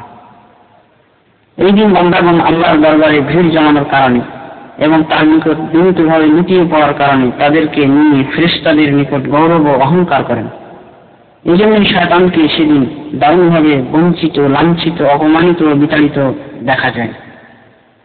মুসলিম শরীফে একটি হাদিস এসেছে, আন আয়েশা রাদিয়াল্লাহু আনহা আন্না রাসূলুল্লাহ সাল্লাল্লাহু আলাইহি ওয়াসাল্লাম قال ما من يوم أكثر من يعتق الله فيه عبدا من النار من يوم عرفة وإنه تبارك وتعالى يدعو ثم يباهي بهم الملائكة ما أراد هؤلاء رواه مسلم। হযরত আয়েশা রাদিয়াল্লাহু আনহা থেকে বর্ণিত, নবী সাল্লাল্লাহু আলাইহি ওয়াসাল্লাম বলেছেন, কোন এমন দিন নেই যে দিন আল্লাহ সবচেয়ে অধিক পরিমাণ বান্দাকে জাহান্নাম থেকে মুক্ত করেন আরাফাতের দিন অপেক্ষা। তিনি আল্লাহ তাবারক ওয়া তাআলা নিকটবর্তী হন এবং তাদেরকে নিয়ে ফেরেশতাদের নিকট গৌরব প্রকাশ করে বলেন, এরা কি চায়। মুসলিম শরীফ। আরাফার মাঠে এভাবে অবস্থানরত অবস্থায় সূর্য ডুবার পর মাগরিবের নামাজ আদায় না করে মুজদালিফার দিকে তালবিয়া ও তাকবীর পাঠ করতে করতে যেতে থাকবে। মুজদালিফা যাওয়ার সময় ধীর শান্ত গতিতে চলবে, তবে ফাঁকা জায়গাগুলিতে জোরে চলা যাবে। রাসূলুল্লাহ সাল্লাল্লাহু আলাইহি ওয়াসাল্লাম মানুষকে ধীরে চলার জন্য এই বলে তাগিদ দিতেন, ইয়া আইয়ুহান নাস আলাইকুমুস সাকিনাহ ফাইনাল বিররা লাইসা ফিল ইবা আইল ইসরা, রাওয়াহুল বুখারী ওয়া মুসলিম। অর্থাৎ হে জনমণ্ডলী, শান্ত গতিতে চলো, দ্রুত চলা সৎ কাজ নয়, বুখারী ও মুসলিম। এভাবে ধীর শান্তভাবে চলার নির্দেশ এই জন্য দিয়েছিলেন যাতে কেউ কারো দ্বারা কষ্ট না পায়। অন্যথায় কষ্ট দেওয়া থেকে মুক্ত থেকে ফাঁকা পরিবেশ পেলে দ্রুত চলা যাবে, কারণ হাদিস এসেছে, কানা রাসূলুল্লাহ সাল্লাল্লাহু আলাইহি ওয়াসাল্লাম ইয়াসিরুল আনাক ফাইযা ওয়াজাদা ফাজওয়াতান নাস, রাওয়াহু শাইখান। রাসূলুল্লাহ সাল্লাল্লাহু আলাইহি ওয়াসাল্লাম ধীর গতিতে চলতেন, আর যখনই ভিড় মুক্ত ফাঁকা জায়গা পেতেন দ্রুত চলতেন, বুখারী ও মুসলিম। মুজদালিফায় যা করণীয়। মুজদালিফায় পৌঁছে প্রথমে রাত্রি যাপনের স্থান নির্বাচন করে নেবে, অতঃপর আরাফায় ছেড়ে আসা মাগরিবের নামাজ ও ইশার নামাজ এক আযানে ও 2 ইকামতে পর পর আদায় করে নেবে। মাগরিব 3 রাকাত ও ইশা 2 রাকাত। অনেকে মুজদালিফায় এসেই কঙ্কর কুড়াতে ব্যস্ত হয়ে যায়, এই মনে করে যে এটাই এখানে প্রথম কাজ। এটা নিতান্তই ভুল ধারণা। রাসূলুল্লাহ সাল্লাল্লাহু আলাইহি ওয়াসাল্লাম মিনার উদ্দেশ্যে গমন শুরু করার পর তার জন্য পাথর কুড়াতে বলেছিলেন।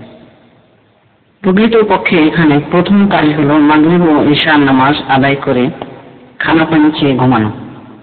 অতঃপর ফজরের পূর্বে উঠে ফজরের নামাজ আদায় করে দাঁড়িয়ে দোয়া তালবিয়া পাঠ করতে করতে খুব সকাল করে ফেলবে। রাসূলুল্লাহ সাল্লাল্লাহু আলাইহি ওয়াসাল্লাম ও তার সাহাবাগণ এরূপই করেছিলেন।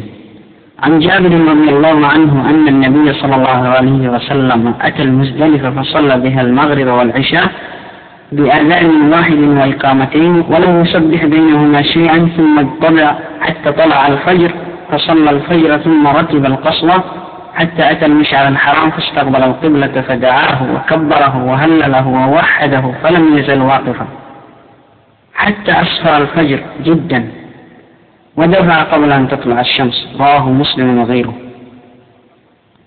হযরত জাবের রাদিয়াল্লাহু আনহু থেকে বর্ণিত, নবী সাল্লাল্লাহু আলাইহি ওয়াসাল্লাম আরাফা থেকে মুজদালিফায় এসে মাগরিব ও ইশার নামাজ আদায় করলেন এক আযান ও 2 ইকামতে। এর মাঝে কোনো সুন্নাত নফল সালাত আদায় করেননি। অতঃপর শুয়ে পড়লেন। ফজর হলে উঠে ফজরের সালাত আদায় করে কাসওয়া নামক বাহনে চড়ে মাশআরুল হারাম অর্থাৎ একটি পাহাড়ের নাম নামক স্থানে এসে কিবলামুখী হয়ে আল্লাহর নিকট দোয়া করলেন, তার মহানত্ব ও একত্ববাদের ঘোষণা দিলেন। এই অবস্থায় দাঁড়িয়ে থাকতে থাকতে যখন খুব সকাল হয়ে গেল তখন সূর্য ওঠার পূর্বেই মিনার দিকে রওনা দিয়েছিলেন। মুসলিম ও অপর মহাদ্দেশগণ বর্ণনা করেছেন। যদিও রাসূলুল্লাহ সাল্লাল্লাহু আলাইহি ওয়াসাল্লাম মাশআরুল হারামে অবস্থান করেছিলেন, কিন্তু সেখানে অবস্থান করা জরুরি নয়, বরং মিনার যেখানে অবস্থান করবে তার অবস্থান বিশুদ্ধ হবে, এতে কোনো ত্রুটি আসবে না। কারণ রাসূলুল্লাহ সাল্লাল্লাহু আলাইহি ওয়াসাল্লাম মাশআরুল হারামে অবস্থান করার পর বলেছিলেন, ওয়াকাফতু হাহুনা ওয়াল মুজদালিফা কুল্লুহা মাওকিফ, রাওয়াহু মুসলিম। আমি যদিও এখানে দাঁড়ালাম, কিন্তু মুজদালিফার সমস্তই দাঁড়ানোর জায়গা। মুসলিম। কিন্তু কেউ যেন কখনো মহাশৈলে অবস্থান না করে, কারণ উহা মুজদালিফার বাইরে। ইবনে মাজাহ। প্রকাশ থাকে যে কোন হাজির জন্য মুজদালিফায় ফজরের নামাজ আদায় না করে যাওয়া ঠিক নয়। তবে দুর্বল, অসুস্থ, অতিরিক্ত মোটার কারণে ভারী শ্রেণীর লোকদের জন্য জায়েজ আছে রাত্রিকালে মাশআরুল হারামে ওকুফ করে মিনায় যাত্রা করা। এমনকি আনুষঙ্গিকভাবে ওই দুর্বল ও অসুস্থ ব্যক্তিদের সাথে তাদের সুস্থ অভিভাবকরাও যেতে পারবে। হাদিসে এসেছে, আন ইবনে আব্বাস রাদিয়াল্লাহু আনহুমা قال بعث بي رسول الله صلى الله عليه وسلم بشهر من جمع فقال رسول الله صلى الله عليه وسلم, رواه মুসলিম। ইবনে আব্বাস রাদিয়াল্লাহু আনহু থেকে বর্ণিত, তিনি বলেন, রাত্রির শেষ ভাগে রাসূলুল্লাহ সাল্লাল্লাহু আলাইহি ওয়াসাল্লাম আমাকে আগেই মুজদালিফা থেকে তার পরিবারের ভারী সদস্যদের সাথে পাঠিয়ে দিয়েছিলেন। সহিহ মুসলিম। সুস্থ লোকেরা ফজরের সালাত আদায় করে ওকুফে মুজদালিফা সম্পূর্ণ করে তালবিয়া ও তাকবীর পাঠ করতে করতে মিনার দিকে গমন শুরু করবে। যাওয়ার সময় মিনার প্রথম কাজ জামরায় পাথর মারার জন্য 7টি পাথর কুড়িয়ে নেবে। পাথর বুটের সমান কিংবা তার চেয়ে একটু বড় সাইজের হবে। বড় পাথর দিয়ে জামরাকে মারা রাসূলুল্লাহ সাল্লাল্লাহু আলাইহি ওয়াসাল্লামের ভাষায় জমির ভিতর বাড়াবাড়ি। আহমদ ও নাসাঈ। মুজদালিফার সীমানা পার হওয়ার সাথে সাথে যে নিচু ভূমি রয়েছে তাকে ওয়াদি মুহাসসার বলা হয়। এই স্থানে দ্রুত চলা সুন্নাত, কারণ রাসূলুল্লাহ সাল্লাল্লাহু আলাইহি ওয়াসাল্লাম এই স্থানে তার উটনীকে দ্রুতগামী করেছিলেন। মুসলিম শরীফ। 10ই জিলহজ ঈদের দিন মিনায় যা করেন না।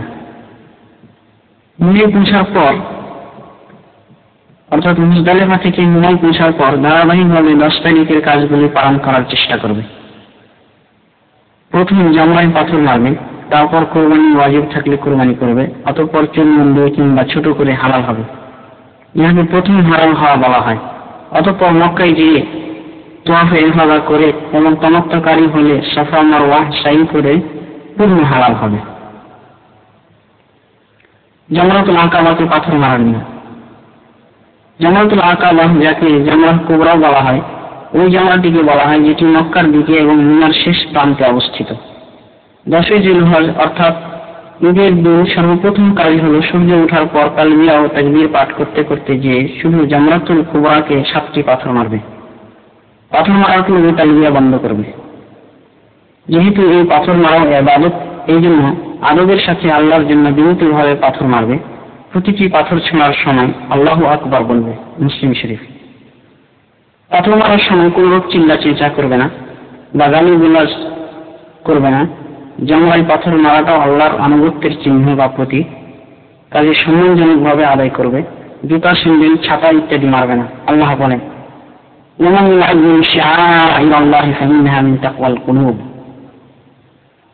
যে ব্যক্তি আল্লাহর চিহ্নসমূহকে তাজিম ও সম্মান করে উহা তার অন্তরের তাকওয়ার পরিচয়। সূরা হজ 32 নম্বর আয়াত।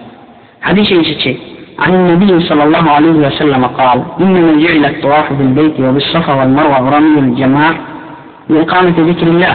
رواه أحمد وأبو داود والترمذي والحاكم وصححه والدارمي. নবী সাল্লাল্লাহু আলাইহি ওয়াসাল্লাম থেকে বর্ণিত, তিনি বলেন, বাইতুল্লাহর তাওয়াফ, সাফা মারওয়ার সাই এবং জামরা সমূহে পাথর মারার বিধান জারি করা হয়েছে আল্লাহর জিকির কায়েম করার জন্য। হাদিসটি ইমাম আহমদ, আবু দাউদ, তিরমিজি, দারমি ও হাকিম বর্ণনা করেছেন। ইমাম তিরমিজি ও হাকিম সহিহ বলেছেন। পাথর মারার সুন্নতি তরিকা। পাথর মারার সুন্নতি তরিকা এই যে সুযোগ ও সম্ভব হলে বাতন ওয়াদি থেকে মারবে, অর্থাৎ কাবা ঘরকে বামে ও মিনাকে ডানে রেখে মারলেই বাতন ওয়াদি থেকে মারা হবে। এবং হাদিস এসেছে, عن ابن مسعود رضي الله عنه أنه انتهى إلى الجمرة الكبرى فجعل البيت عن يساره ويمينا عن يمينه ورمى بالشبع وقال هكذا رمى الذي أنزلت عليه سورة البقرة متفق عليه. হযরত ইবনে মাসউদ রাদিয়াল্লাহু আনহু থেকে বর্ণিত, তিনি যখন জামরাতুল কুবরার নিকট এলেন তখন কাবাকে বাম দিকে ও মিনাকে ডান দিকে রেখে 7টি পাথর মারলেন এবং বললেন, এভাবেই ওই ব্যক্তি পাথর মেরেছিলেন যার উপর সূরা বাকারা অবতীর্ণ হয়েছে, অর্থাৎ রাসূলুল্লাহ সাল্লাল্লাহু আলাইহি ওয়াসাল্লাম। বুখারী ও মুসলিম। উল্লেখ্য, পাথর উপর থেকেও মারা যায়। হযরত ওমর রাদিয়াল্লাহু আনহু উপর থেকে পাথর মেরেছিলেন। ফিকহুস সুন্নাহ, প্রথম খণ্ড 619 পৃষ্ঠা। পাথর মারা প্রথম ও শেষ সময়। প্রথম উত্তম সময় হল সূর্য ওঠার পর, কারণ রাসূলুল্লাহ সাল্লাল্লাহু আলাইহি ওয়াসাল্লাম সূর্য ওঠার পর মেরেছিলেন এবং এই সময়টি মারতে বলেছিলেন। কিন্তু কেউ যদি ঈদের রাত্রির শেষ ভাগের পর থেকে সূর্য ওঠার পূর্বে মেরে ফেলে তবে জায়েজ হবে, কিন্তু উহা উত্তমের পরিপন্থী। কারণ রাসূলুল্লাহ সাল্লাল্লাহু আলাইহি ওয়াসাল্লাম উম্মে সালামাকে রাত্রি মারার নির্দেশ দিয়েছিলেন, তাই তিনি ফজরের পূর্বে পাথর মেরে তওয়াফে ইফাদাও করে ফেলেছিলেন। আবু দাউদ। এবং এই দিনের দুপুর পর্যন্ত মারা উত্তম সময়ের শেষ সময়, কিন্তু এরপরে মানলে চলবে, তবে উত্তমের পরিপন্থী হবে। জায়েজ সময় সন্ধ্যা পর্যন্ত থাকে, কারণবশত সন্ধ্যার পরও যদি মারে তবুও চলবে। বুখারী শরীফে এসেছে, এক ব্যক্তি রাসূলুল্লাহ সাল্লাল্লাহু আলাইহি ওয়াসাল্লামকে জিজ্ঞাসা করেছিলেন, আমি সন্ধ্যার পর পাথর মেরেছি। তিনি বলেছিলেন, মারো, কোনো অসুবিধা নেই। পরের 2 দিন বা 3 দিন দুপুরের পরে পাথর মারবে। হযরত জাবের থেকে বর্ণিত, তিনি বলেন, يرمي الجمرة الضحى يوم النحر وحده ورمى بعد ذلك بعد زوال الشمس رواه مسلم। রাসূলুল্লাহ সাল্লাল্লাহু আলাইহি ওয়াসাল্লামকে কুরবানির দিন দুপুর বেলা একাকী জামরাকে পাথর মারতে দেখেছি এবং পরের দিনগুলিতে সূর্য আকাশে ঢোলার পর। মুসলিম শরীফ। পাথর নিক্ষেপের বিবরণ। পাথর দ্বারা নিক্ষেপ স্থল খুঁটিকে মারতে হবে। খুঁটির সাইড দিয়ে পাথর আটকানোর হাউজে পড়লেও মারা হয়েছে বলে গণ্য হবে। উহার ভিতর অবশিষ্ট থাকা শর্ত নয়। নিক্ষিপ্ত হয়ে বাইরে ছিটকে পড়লেও কোনো অসুবিধা নেই, তবে হাউজের বাইরে পড়লে ওই পাথর পুনরায় মারতে হবে। দেখুন আত-তাহকিক ওয়াল ইবাহ শেখ ইবনে বাজ। পরিবর্তে পাথর নিক্ষেপের হুকুম। দুর্বল, রোগী, বৃদ্ধ ও বাচ্চাদের পক্ষ থেকে পাথর মারা যায়।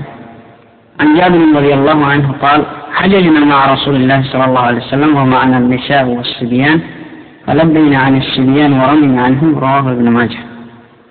হযরত জাবের রাদিয়াল্লাহু আনহু থেকে বর্ণিত, তিনি বলেন, আমরা রাসূলুল্লাহ সাল্লাল্লাহু আলাইহি ওয়াসাল্লামের সহিত যখন হজ করি, আমাদের সহিত মহিলা, শিশু সকলেই ছিল।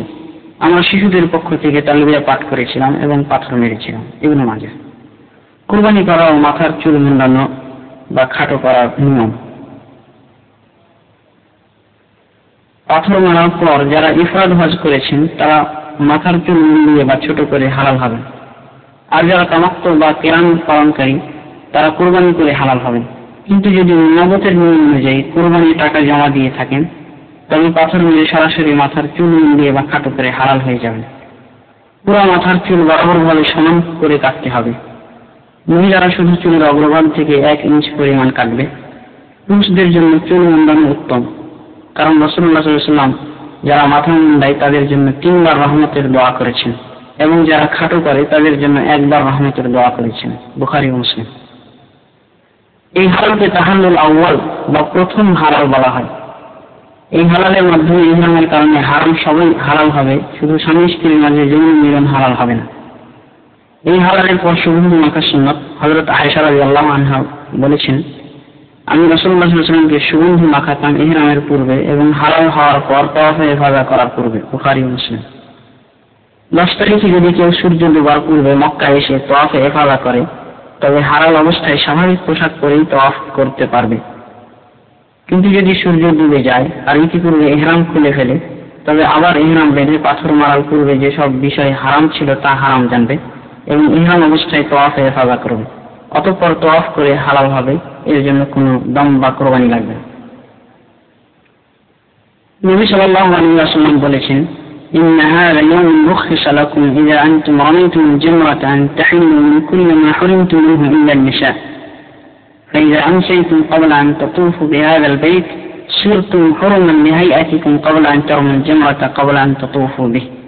صحيح أبو داود وشرح معاني الآثار مناسك الحج والعمرة للألباني। নিশ্চয় আজকের দিন অর্থাৎ 10 তারিখ তোমাদের জন্য অনুমতির অর্থাৎ সুবিধার দিন। যখন তোমরা জামরায় পাথর নিক্ষেপ করে ফেলবে তোমাদের জন্য স্ত্রী ব্যতীত সব হালাল হয়ে যাবে। কিন্তু যদি তওয়াফের পূর্বে সন্ধ্যা হয়ে যায় অর্থাৎ সূর্য ডুবে যায়, তবে জামরায় পাথর মারার পূর্বে যেমন ইহরাম অবস্থায় ছিলে, তওয়াফ না করা পর্যন্ত ওই অবস্থায় প্রত্যাবর্তিত হবে। সহিহ আবু দাউদ শরহ মানিল আসার দ্রষ্টব্য। তওয়াফে ইফাদা ও সাই। কুরবানি করার পর মক্কায় এসে তওয়াফে ইফাদা করবে। ইফাদা ও কিরান হজ পালনকারীগণ শুধু কাবা শরীফে 7 তওয়াফ ও 2 রাকাত নামাজ আদায় করে ক্ষান্ত হবে, আর তামাত্তু পালনকারীগণ সাফা মারওয়া সাই করবেন। মুসলিম শরীফের হাদিসে জাবির রাদিয়াল্লাহু আনহু থেকে বর্ণিত হয়েছে, নবী সাল্লাল্লাহু আলাইহি ওয়াসাল্লাম এবং তার মতো যারা কিরান করেছিলেন সেই সাহাবাগণ একবার তওয়াফ করেছিলেন প্রথম দিকে। ওই তওয়াফ দ্বারা সাফা মারওয়া সাই করা বোঝানো হয়েছে। ইবনে আব্বাস রাদিয়াল্লাহু আনহু থেকে বর্ণিত, তিনি বলেন, আমাদেরকে রাসূলুল্লাহ সাল্লাল্লাহু আলাইহি ওয়াসাল্লাম তারবিয়ার দিন সন্ধ্যাবেলা হুকুম করেছিলেন হজ্জের ইহরাম বাঁধতে। অতঃপর আমরা ইহরাম বেঁধে যখন হজ্জের সমস্ত কাজ সমাধা করেছিলাম, আবার সাফা মারওয়ার তওয়াফ করেছিলাম। এভাবে আমরা হজ পূর্ণ করেছিলাম, শুধু কুরবানি বাদ রেখেছিলাম।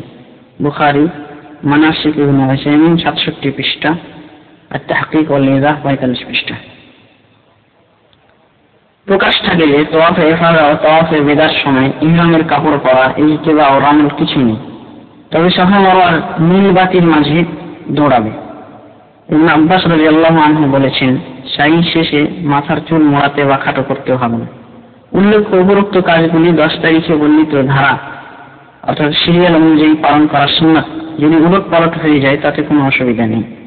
ইবনে আব্বাস ও ইবনে উমর রাদিয়াল্লাহু আনহুমা আলাদা আলাদা ভাবে বর্ণনা করেছেন যে কুরবানির দিন রাসূলুল্লাহ সাল্লাল্লাহু আলাইহি ওয়াসাল্লামকে যে কোনো কাজ আগে পিছিয়ে সম্পাদন করার হুকুম সম্পর্কে জিজ্ঞাসা করা হয়েছে, তিনি সে কাজের ব্যাপারে বলেছিলেন, করো, কোনো অসুবিধা নেই। বুখারী ও মুসলিম। মিনায় প্রত্যাগমন ও 11, 12, 13 তারিখে রাত্রি যাপন এবং পাথর নিক্ষেপ। তওয়াফে ইফাদা ও সাই শেষে সকলে রাত্রি যাপনের জন্য আবার মিনায় ফেরত আসবে। ফেরত আসার পর কাজ হলো 11, 12 ও দেরি করলে 13 তারিখ মিনায় রাত্রি যাপন করবে এবং দিনের বেলা সূর্য পশ্চিম আকাশে ডুবে যাওয়ার পর 3টি জামরাকে পাথর মারবে। সর্বপ্রথম ছোট, তারপর মধ্যম এবং শেষে বড়টিকে। প্রতিটি পাথর মারার সাথে আল্লাহু আকবার বলবে। আবু দাউদ। বুখারীতে এসেছে প্রতিটি পাথর ছোঁয়ার পর আল্লাহু আকবার বলবে। ছোট জামরাকে পাথর মারার পর সামনে বেড়ে ডান দিকে কিবলামুখী হয়ে হাত উঠিয়ে একাকীভাবে দোয়া করার সুন্নাত। যত দীর্ঘক্ষণ করতে পারবে ততই ভালো। এমনভাবে দ্বিতীয়টিকে পাথর মেরে সামনে বেড়ে বাম দিকে ফাঁকা জায়গা দেখে হাত উঠিয়ে দীর্ঘক্ষণ ধরে দোয়া করার সুন্নাত। কিন্তু বড়টিকে পাথর মেরে দাঁড়াবে না, দোয়াও করবে না। এভাবে ইমাম বুখারী ইবনে উমর রাদিয়াল্লাহু আনহুমা থেকে হাদিস বর্ণনা করেছেন। অনুরূপভাবে আবু দাউদ হযরত আয়েশা রাদিয়াল্লাহু আনহা থেকে হাদিস বর্ণনা করেছেন। 12 তারিখে পাথর মারা হলে মিনার ওয়াজিব কাজ সম্পূর্ণ হবে। তৃতীয় দিনের ব্যাপারে প্রত্যেক হাজির ইচ্ছা স্বাধীন, তবে 13 তারিখে পাথর মেরে যাওয়া উত্তম। রাসূলুল্লাহ সাল্লাল্লাহু আলাইহি ওয়াসাল্লাম 13 তারিখেও পাথর মেরেছিলেন। কেউ যদি 12 তারিখে পাথর মেরে সূর্য ডোবার পূর্বে মিনা থেকে বের না হয়, তবে তার জন্য 13 তারিখেও পাথর মারা ওয়াজিব হয়ে যাবে। ইমাম উমর রাদিয়াল্লাহু আনহু থেকে ইমাম মালিক তার মুওয়াত্তা গ্রন্থে হাদিস এনেছেন। মানাসিক ইবনে উসাইমিন 71 পৃষ্ঠা। তওয়াফে বিদা। ইহা ঋতুবতী ও প্রসবোত্তর সব বিশিষ্ট মহিলাদের ছাড়া সকলের উপর ওয়াজিব, কারণ রাসূলুল্লাহ সাল্লাল্লাহু আলাইহি ওয়াসাল্লাম বলেছেন, লা ইয়ানফুরান্না আহাদুন হাত্তা ইয়াকুনা আখিরু আহদিহি বিল বাইত। রাওয়াহু মুসলিম। কেউ যেন গমন না করে, বাইতুল্লাহর শেষ দেখা না করে। মুসলিম শরীফ। রাসূলুল্লাহ সাল্লাল্লাহু আলাইহি ওয়াসাল্লাম নিজেও এই তওয়াফ না করে মদিনা গমন করেননি। মানাসিক ইবনে উসাইমিন 72 পৃষ্ঠা। তওয়াফে বিদা করার পূর্বে কোনো মহিলার যদি মাসিক স্রাব এসে যায় কিংবা সন্তান প্রসব হয়ে যায়, তবে তাদের ক্ষেত্রে এই তওয়াফ ওয়াজিব নয়, তারা এই তওয়াফ না করে রওনা করতে পারে। বুখারী মুসলিম শরীফে হাদিস এসেছে, আন ইবনে আব্বাস রাদিয়াল্লাহু আনহুমা قال أمر رسول الله صلى الله عليه وسلم الناس أن يكون آخر عهدهم بالبيت إلا أنه خفف عن الحائض. متفق عليه. ইবনে আব্বাস রাদিয়াল্লাহু আনহুমা থেকে বর্ণিত, তিনি সাল্লাল্লাহু আলাইহি ওয়াসাল্লাম লোকদেরকে বাইতুল্লাহর শেষ সাক্ষাতের নির্দেশ দিয়েছিলেন, কিন্তু ঋতুবতীদের জন্য হালকা করেছেন। বুখারী ও মুসলিম। মুসলিম শরীফে আরো একটি হাদিস এসেছে, হযরত আয়েশা রাদিয়াল্লাহু আনহা বর্ণনা করেছেন যে নবী পত্নী সফিয়া তাওয়াফে ইফাদার পর ঋতুবতী হয়ে গেলে আমি অর্থাৎ আয়েশা রাসূলুল্লাহ সাল্লাল্লাহু আলাইহি ওয়াসাল্লামের নিকট এই কথা উল্লেখ করলাম। তিনি বললেন, তবে কি সে আমাদেরকে আটকাবে? আমি আয়েশা বললাম, হে আল্লাহর রাসূল, সে কিন্তু মিনা থেকে ফিরে এসে বাইতুল্লাহর তাওয়াফে ইফাদা করেছে। রাসূলুল্লাহ সাল্লাল্লাহু আলাইহি ওয়াসাল্লাম বললেন, তাহলে বেরিয়ে পড়ুক। গর্ভপাতোত্তর শ্রাব বিশিষ্ট মহিলারা উক্ত ক্ষমায় শামিল, কারণ ইসলামে তাদের ও ঋতুবতী মহিলাদের একই বিধান। বন্ধুগণ, এখান থেকে হজ উমরা সংশ্লিষ্ট জরুরি মাসলা মাসাইল সমাপ্ত হলো। এবার হজ উমরা পালনের ক্ষেত্রে হাজিগণ যে সমস্ত ভুল করে থাকেন তার দু একটি আলোচনা করব ইনশাআল্লাহ। 1 নম্বর ভুল, এক সফরে নিজের জন্য কিংবা অন্যের জন্য একাধিক উমরা করা। এক সফরে একাধিক উমরা করার 3টি সময় পরিলক্ষিত হয়। প্রথম, শুধু উমরা করতে এসে নিজের জন্য উমরা পালন করার পর পিতামাতা ও অন্যান্য আত্মীয় স্বজনের পক্ষ থেকে উমরা করতে দেখা যায়। দ্বিতীয়, হজের সময় যারা তামাত্তু করেন তারা উমরা শেষ করে 8 তারিখের পূর্ব পর্যন্ত অবসর সময়ে বেশ কিছু উমরা করেন। তৃতীয়, হজ শেষ করে বিভিন্ন আত্মীয় স্বজনের নামে উমরা করতে দেখা যায়। প্রথমত, এক সফরে একাধিক উমরা করার হুকুম। রাসূলুল্লাহ সাল্লাল্লাহু আলাইহি ওয়াসাল্লাম এবং আনুষঙ্গিকভাবে তার সাহাবাগণের একটি অনুসরণের দিক হল সংখ্যাভিত্তিক অনুসরণ, অর্থাৎ তারা যে সময় যত সংখ্যক ইবাদত করেছেন ঠিক তত সংখ্যক ইবাদত করা। এর বেশি করা হলে তাদের অনুসরণ না বলে বিরোধিতা বলা হবে। আর সংখ্যা বাড়ানোর দিক দিয়ে উহা ধর্মের ভিতর নানা বিস্কৃতির শামিল হয়, উহা ইবাদত না হয়ে জঘন্যতম পাপ বা বিদআত বলে গণ্য হবে। আমরা যদি নবী সাল্লাল্লাহু আলাইহি ওয়াসাল্লাম ও সাহাবাগণের আমলের দিকে লক্ষ্য করি তাহলে দেখা যায় যে এক সফরে একাধিক উমরা করা জায়েজ হওয়া তো দূরের কথা, 1 মাসে বা 1 বছরে একাধিক উমরা করার জায়েজ না জায়েজ নিয়ে তাদের ভিতর মতানৈক্য। বিখ্যাত তাবেঈন হাসান বসরি, ইবনে সিরিন ও মালিক রাহিমাহুল্লাহ বছরে 2 বার উমরা করাকে মাকরুহ বলেছেন। বিখ্যাত তাবেঈ ইব্রাহিম নাখাঈ দাবি করে বলেছেন, মা কানু ইয়াতামিরুনা ফি সানাতি মাররাতাইন ওয়া লিআন্না নবী সাল্লাল্লাহু আলাইহি ওয়াসাল্লাম লাম ইয়াফআলহু। তারা অর্থাৎ সাহাবাগণ 1 বছরে 2 বার উমরা করতেন না, কেননা রাসূলুল্লাহ সাল্লাল্লাহু আলাইহি ওয়াসাল্লাম এমনটি করেননি। মুমিন গ্রন্থ 5ম খণ্ড 16 পৃষ্ঠা।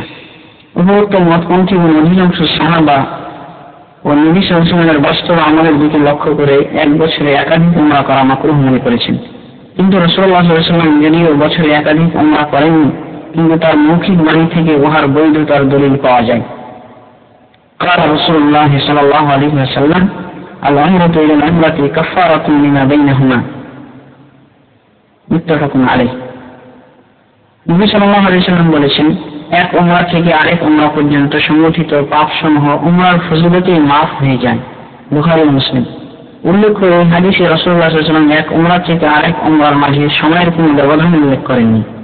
কাজে এই হাদিসকে বছরে ও মাসের ভিন্ন ভিন্ন সফরে একাধিক উমরা করার বৈধতার উপর দলিল বলে গণ্য করা যেতে পারে। এর সমর্থনে হযরত আলী রাদিয়াল্লাহু আনহুর উক্তি ও হযরত আনাস রাদিয়াল্লাহু আনহুর আমল রয়েছে। দেখুন 5ম খণ্ড 17 পৃষ্ঠা, মুসনাদ শাফিঈর উদ্ধৃতিতে। কিন্তু এক সফরে পরপর একাধিক উমরা করা সাহাবা ও তাবেঈনের নিকট অপছন্দনীয়। হযরত আনাস রাদিয়াল্লাহু আনহু আলী, আতা, ইকরিমা ও সালাফে সালেহিনের নিকট চুল মোড়ানোর পর আবার মোড়ানোর উপযোগী না হওয়া পর্যন্ত উমরা করা অপছন্দনীয়। 5ম খণ্ড 17 পৃষ্ঠা। উপরোক্ত আলোচনার পর ইবনে কুদামা বলেন, وأقوال السلف وأحوالهم تدل على ما قلنا، ولأن النبي صلى الله عليه وسلم وأصحابه لم ينقل عنهم الموالاة بينهم، وإنما نقل عنهم إنكار ذلك والحق في اتباعهم. قال طاووس: الذين يعتمرون من التنعيم ما أدري ينجرون عليها أم يؤذبون.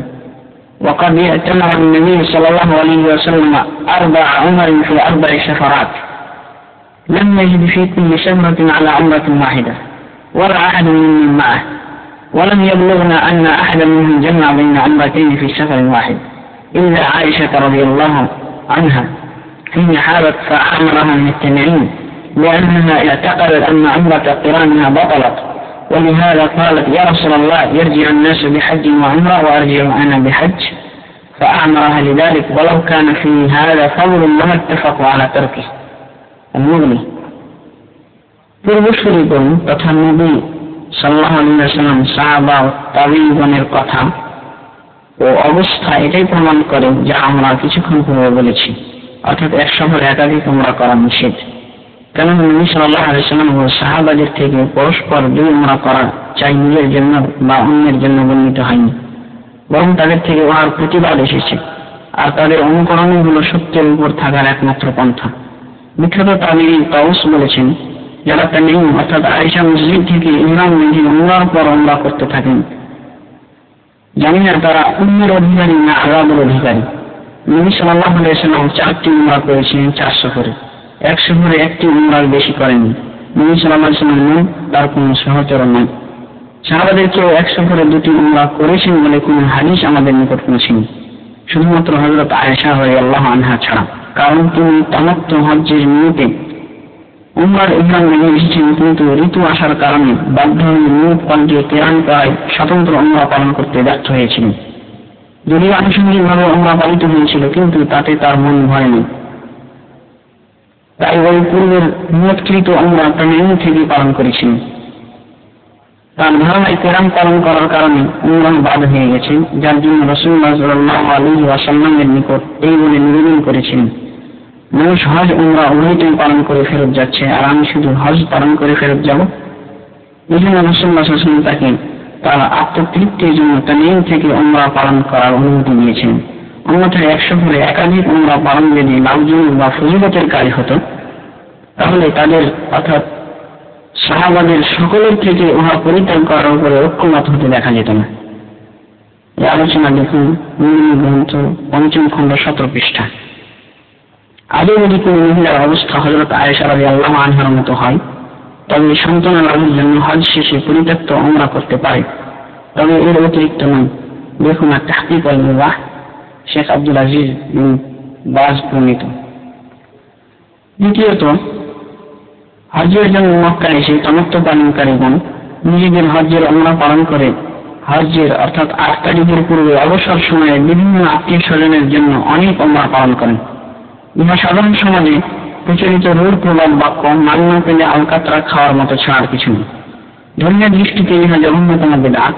এই সমস্ত উমরার কারণে আসল হজ পণ্ড হওয়ার সম্ভাবনা বেশি, কারণ আল্লাহ তাআলা ও রাসূল সাল্লাল্লাহু আলাইহি ওয়াসাল্লাম প্রত্যেকটি ফরজ ইবাদতের জন্য নির্দিষ্ট সময় নির্ধারণ করে দিয়েছেন। কোন ইবাদতের নির্দিষ্ট সময়ে ওই ইবাদত একাধিকবার করা চলবে না, চাই নিজের জন্য চাই অপরের জন্য। এর চেয়ে আরো অসম্ভব সেই ইবাদত পূর্ণ না করেই তার ভিতর ওই জাতীয় ইবাদত আর কারোর জন্য আলাদাভাবে আদায় করা। কোন ক্ষেত্রে কোন ইবাদত একবার আদায় করেও উহা দুইজনের পক্ষ থেকে আদায় বলে গণ্য হয়, সেটা আলাদা কথা, উহা আল্লাহ তাবারক ওয়া তাআলার বিশেষ অনুগ্রহ। কিন্তু একই ইবাদতের সময় উহা 2 বা ততোধিকবার আদায় করার বিধান ইসলাম ধর্মে পরিলক্ষিত হয়নি। প্রতি ওয়াক্ত নামাজের সময় নির্ধারিত রয়েছে। জোহর থেকে আসরের সময় প্রবেশ করার পূর্ব পর্যন্ত এক জোহরের নামাজ আদায় করা যাবে, 2 জোহরের নামাজ আদায় করা যাবে না। কাজা নামাজের কথা স্বতন্ত্র, কারণ উহা যখন তখন পড়া যায়। এমনিভাবে বছরে 1 মাস রোজা রাখা ফরজ করা হয়েছে, আর তার জন্য রমজান মাসকে নির্ধারণ করা হয়েছে। এই 1 মাসে 2 মাসের রোজা পালন করা যাবে না। অপর ব্যক্তির পক্ষ থেকে কোন মিসকিনকে ফিদিয়ার মাধ্যমে রোজা পালন করানো হলে একসঙ্গে উভয়ের পক্ষ থেকে আদায় হয়ে যাবে, এটা আল্লাহর বিশেষ রহমত। কিন্তু একই মাসে 2 বার 30টি করে 60টি রোজার ধারণ ক্ষমতা কোন মাসের নেই। যদি কেউ ওনাকে সম্ভব বলে মনে করে, তবে পৃথিবীর মাঝে তার মতো নির্বোধ আর দ্বিতীয়টি খুঁজে পাওয়া যাবে না। অনুরূপভাবে হজ্জের একটি বাৎসরিক ইবাদত, আর এই ইবাদতের জন্য সময় নির্ধারণ করা হয়েছে 3 মাস। আল্লাহ বলেন, আল হজ্জু আশহুরুম মালুমাত, হজ্জের সময় হল নির্দিষ্ট কয়েকটি মাস। হাদিসে এসেছে নির্দিষ্ট কয়েকটি মাস হল শাওয়াল, যুলকাদা ও যুলহিজ্জা। একটি হজ্জের জন্য এই 3টি মাস নির্ধারণ করা হয়েছে, যার অর্থ হল এই যে এই 3টি মাসের ধারণ ক্ষমতা মাত্র একটি হজ, এর বেশি নয়। তামাত্তু পালনকারী প্রথম যে উমরা পালন করে থাকে উহা হজ্জের প্রথম অংশ, আর দ্বিতীয় অংশ পালন করা হয় 8 তারিখ থেকে 12 কিংবা 13 জিলহজ্জের মাঝের দিনগুলিতে। এই হজ্জের প্রথম অংশ এটা আরো স্পষ্টভাবে বোঝা যায়, কেরাম পালনের সময়। কেননা এই প্রকার হজ্জে উমরা পালন করার পর একই ইহরামের মাধ্যমে হজ্জের দ্বিতীয় অংশ পালন করা হয়। তামাত্তু পালনকারী উমরা ও উমরা পালনের পর 8 তারিখের পূর্ব পর্যন্ত অবসর নেওয়া ঠিক 4 রাকাত বিশিষ্ট নামাজের 2 রাকাত আদায় করে তাশাহুদের জন্য বসে অবসর নেওয়া নেই। যেমন এই অবসরে তাশাহুদের পরিবর্তে শেষের 2 রাকাত পূর্ণ করার পূর্বে নিজের জন্য কিংবা অন্যের জন্য আর কোনো নামাজ আদায় করা যায় না। যদি কেউ 7 মিনিটে সওয়াবের উদ্দেশ্যেও এই কাজ করে তবে তার পূর্বের 2 রাকাত ও মাঝের নামাজ এবং শেষের 2 রাকাত সবই বাতিল বলে গণ্য হবে, কারণ একই ইবাদতের মাঝে ওই জাতীয় ইবাদত দ্বারা বিচ্ছিন্নতা সৃষ্টি করেছে। ঠিক তেমনি তামাত্তু পালনকারী হজ্জের প্রথম অংশ উমরা পালন করে 8 তারিখ থেকে 12 বা 13 তারিখের কাজ, যা হলো হজ্জের দ্বিতীয় অংশ পালন না করার পূর্বে আবার নিজের জন্য বা অন্যের জন্য উমরা করা, ওই 4 রাকাত বিশিষ্ট নামাজের তাশাহুদের স্থলে শেষের 2 রাকাত পূর্ণ করার পূর্বে অন্য নামাজ পড়ার মতোই। উক্ত পদ্ধতিতে নামাজ যদি বাতিল বলে গণ্য হয় তবে এই ধরনের হজ বাতিল হবে না কেন?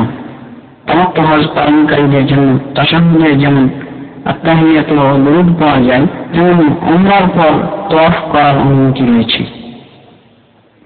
তৃতীয়ত, হজ শেষ করে অনেকে বিভিন্ন আত্মীয় স্বজনের জন্য একাধিক উমরা করে থাকেন। ইহাও বিদআত, কারণ রাসূলুল্লাহ সাল্লাল্লাহু আলাইহি ওয়াসাল্লামের সঙ্গে বিদায় হজ্জে প্রায় 1,40,000 সাহাবী থাকা সত্ত্বেও একজন হজ্জের পর দ্বিতীয় উমরা নিজের জন্য বা অন্যের জন্য করেছেন বলে কোনো সহিহ হাদিস তো দূরের কথা, কোনো দুর্বল হাদিস দ্বারা প্রমাণিত হয় না, একমাত্র হযরত আয়েশা রাদিয়াল্লাহু আনহা ছাড়া। আর ইতিপূর্বে হযরত আয়েশা রাদিয়াল্লাহু আনহা উমরা করার কারণ সম্পর্কে বিস্তারিতভাবে জানা গেছে।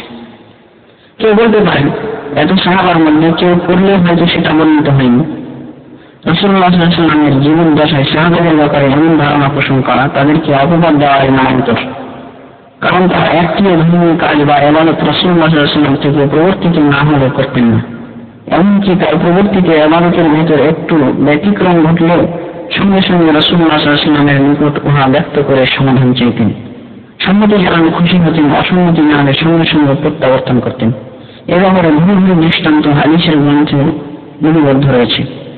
এমনকি বিদায়ী হজ্জে কেউ কেউ এসে বলেছিলেন, ইয়া রাসূলুল্লাহ, আমি পাথর মারার পূর্বে কোরবানি করেছি। কেউ বলেছিলেন আমি কোরবানি করার পূর্বে মাথা মুন্ডিয়েছি। কেউ বলেছিলেন ঈদের দিন সূর্য ডোবার পর পাথর মেরেছি, ইত্যাদি ইত্যাদি। রাসূলুল্লাহ সাল্লাল্লাহু আলাইহি ওয়াসাল্লাম সকলের সমাধান বলেছেন। কেউ কেউ বলে থাকেন যে নিজের জন্য উমরা করা চলবে না, কিন্তু অন্যান্য আত্মীয় স্বজনের জন্য চলবে। তাদেরকে বলা হবে, প্রায় 1,40,000 সাহাবার মধ্যে কারো কি আত্মীয় স্বজন ছিল না? নাকি ছিল কিন্তু তাদের অন্তরে আমাদের যুগের তথাকথিত হতভাগা কিছু মুসলমানদের নেই আত্মীয়ের দরদ ছিল না? না, এসব কিছু নেই, বরং তাদের নিকট বেদাতের কোন আশ্রয় ছিল না, আর আমরা উহাকে হাসানা নাম দিয়ে স্বাগতম জানাই। আল্লাহ আমাদের সকলকে সঠিকভাবে ইসলাম বোঝার তৌফিক দান করুন এবং অত্র ক্যাসেটে বর্ণিত বিশুদ্ধ নিয়ম পদ্ধতি অনুযায়ী হজ পালন করার তৌফিক দান করুন। আল্লাহুম্মা আমিন। আস্তাগফিরুল্লাহ লি ওয়া লাকুম ওয়া লিসাইরিল মুসলিমিন ফাস্তাগফিরুহু ইন্নাহু হুয়াল গফুরুর রহিম। আসসালামু আলাইকুম ওয়া রাহমাতুল্লাহি ওয়া বারাকাতুহু। জরুরি ঘোষণা। আলোচিত বিষয় কিংবা ধর্মীয় যে কোনো বিষয় সম্পর্কে জানতে হলে নিম্ন ঠিকানায় যোগাযোগ করুন। Telephone number 45526555, 45536555, 455506 post box number 1513, code number 01017, fax number 4552211।